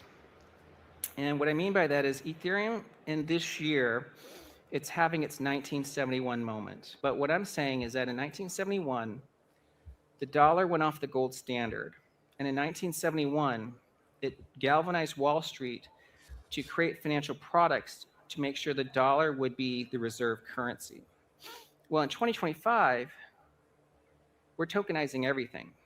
So it's not just the dollar that's getting tokenized, but it's stocks, bonds, real estate. And Wall Street is again going to take advantage of that and create products onto a smart contract platform. And where they're building this is on Ethereum. And today, if you look at the share of real world assets, and the prior panel talked about that, the majority of this, the vast majority, is being built on Ethereum. Even he has said Ethereum has won the smart contract war. As you know, Ethereum has been range bound for 5 years, as I've shaded here, but it's begun to break out. And that's one of the reasons why myself and Mosaics, Shen from Mosaics is here, we got very involved with Ethereum by turning Bitmine into an Ethereum treasury company because we saw this breakout coming. Now, this might actually be more important because Bitcoin and Ethereum are really the two most important crypto L1s or blockchains out there. But if 2025 is about tokenization, that means Ethereum's utility value should be rising. Therefore, you should watch this ratio. So I think Bitcoin's going to get to 250,000 within a few months. And if Ethereum just need to get that Wall Street money, a bullish narrative here, Miguel, I muted myself a couple times. But this was in December, the beginning of December in 25. Yeah. But yeah, his takes are pretty crazy, but like long term, I think he's right. He is right, obviously, but it's fucking this ratio to Bitcoin gets back to its 8-year average, that's $12,000 for Ethereum. But I think Ethereum is going to become the future of finance, the payment rails of the future. And if it gets to 0.25 relative to Bitcoin, that's 62,000. So I think Ethereum at 3,000, of course, is grossly undervalued. You want to go back to that chart and pause it there? Yeah, that's a really because cool, he's basically saying, right there with the words low. There we go. Like, so he's basically saying Bitcoin at 250,000, Ethereum has a certain fraction of that. I forgot what number he said. And then that's how he gets those numbers. Excuse me.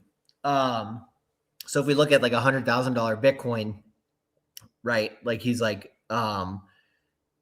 he thinks, Ethereum under $5,000 there would be the 8-year average. And then, the higher end of Bitcoin at $100,000.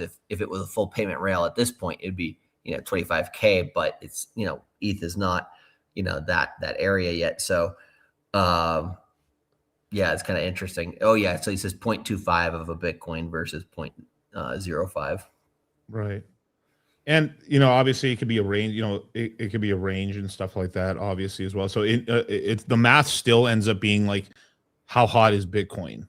Gives like a certain, and this is something that we've done since the first ever crypto mindset courses, is that like the thermostat for how high these altcoins can go and how like crazy things is like, what is the returns for BTC?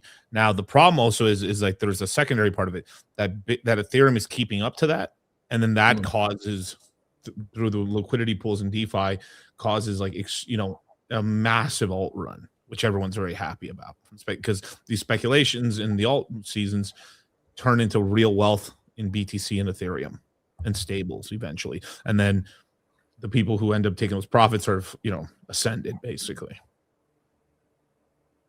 Very interesting and stuff. So yeah, let me take it off here. So, there you go. That's the show, man. The foundation's getting purged, but it's becoming a leaner, greener, more efficient machine heading towards privacy. The one thing that was interesting he said there was like they're going to be saying a lot more outlandish shit in the future because it's much more smaller team. It's going to be much more like there's not going to be so many like the voices are not. They're going to be talking a lot more. Certain players going to be talking more because there's just the whole team smaller. So like there'll be less infighting, so they'll be able to just go in that direction. So I think that's what's going to help them out because I can understand that like company bloat could make it hard to move in a certain direction, right? And be really cool to see that and stuff. And I'm glad that Vitalik said 90% of my wealth's in this. I'm donating a ton of it to help out infrastructure and stuff. And we have to go back to Ethereum being the asset. Ethereum being like that's the most important thing on Ethereum is the token. Oh my god, the founder saying the right thing. Oh my god.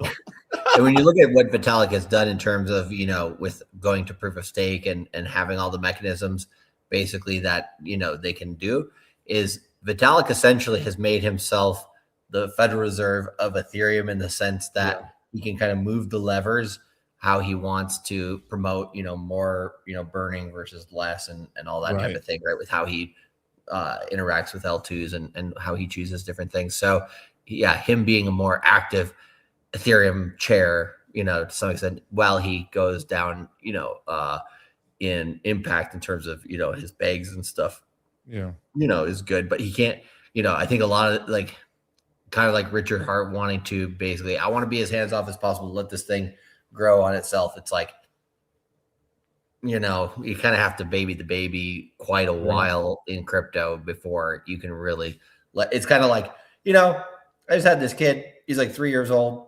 You know, I think he's decentralized, bro. He can go and you know, he's walking already. Like he's gonna figure it out. What is it, you know? He's gonna be fine. Versus, I hate when founders do that shit. There's like they're fucking tired or they're like they're kind of like out. They're like I'm done or whatever. They're like they're zoning out already.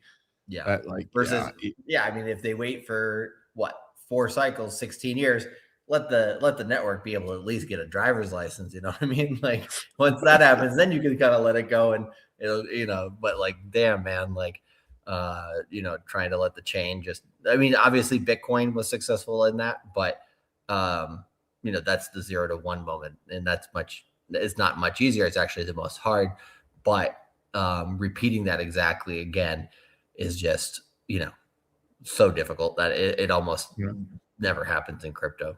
But, you know, because even Cardano as an example, right? Like Charles has to keep getting that thing going to have it get returns every single cycle. So definitely. So you guys, my next stream will be on Wednesday. I will be simulcasting to YouTube, Twitter, Rumble, and Kick.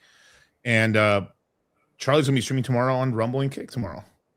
Yep. And trying Twitter as well, but yeah, go over to, I think you put it in the chat there. Yeah, put them in the chat right now. Yeah. Cool. Yeah, flash them up on screen real quick so people can see. So on Kick, it's Cultivate Crypto. Go through that link. If you can't search it, just literally just write kick.com/cultivate crypto just like that into your browser, and I will put them in the description box after the stream's done, you guys. Yeah. Yep. And then if you go to the second one there, it's a little more complicated to write that one down, but not that difficult either. Rumble.com/user/how-to-cultivate crypto. So go over there. I think, let's see what the final tallies here are. It says we got 26 followers on Rumble right now and 18 on Kick. So, you know, just like you smash the like button, go over there and on both or at least one, subscribe to the channel, and we'll be here for you guys tomorrow. I'll be pinning the links there in all of the previous Crypto Mindset chats and Citadel as well. I might tomorrow morning email everybody with an update of kind of where things are at. If you've been on the waiting list for the Crypto Mindset course before, then you'll probably get that email too. So try to let everybody know any way possible, man, because we gotta fight for the right to educate people about crypto in this world, because the powers that be, you know, want all the cake for themselves. So, you know, fuck them. We want everybody to get rich. Let's get rich together. That's what we do. And with that, you guys, be sure to check us on Twitter and stuff like that.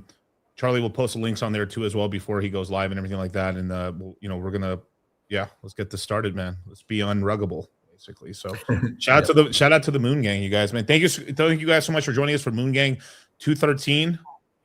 Now you know. Peace.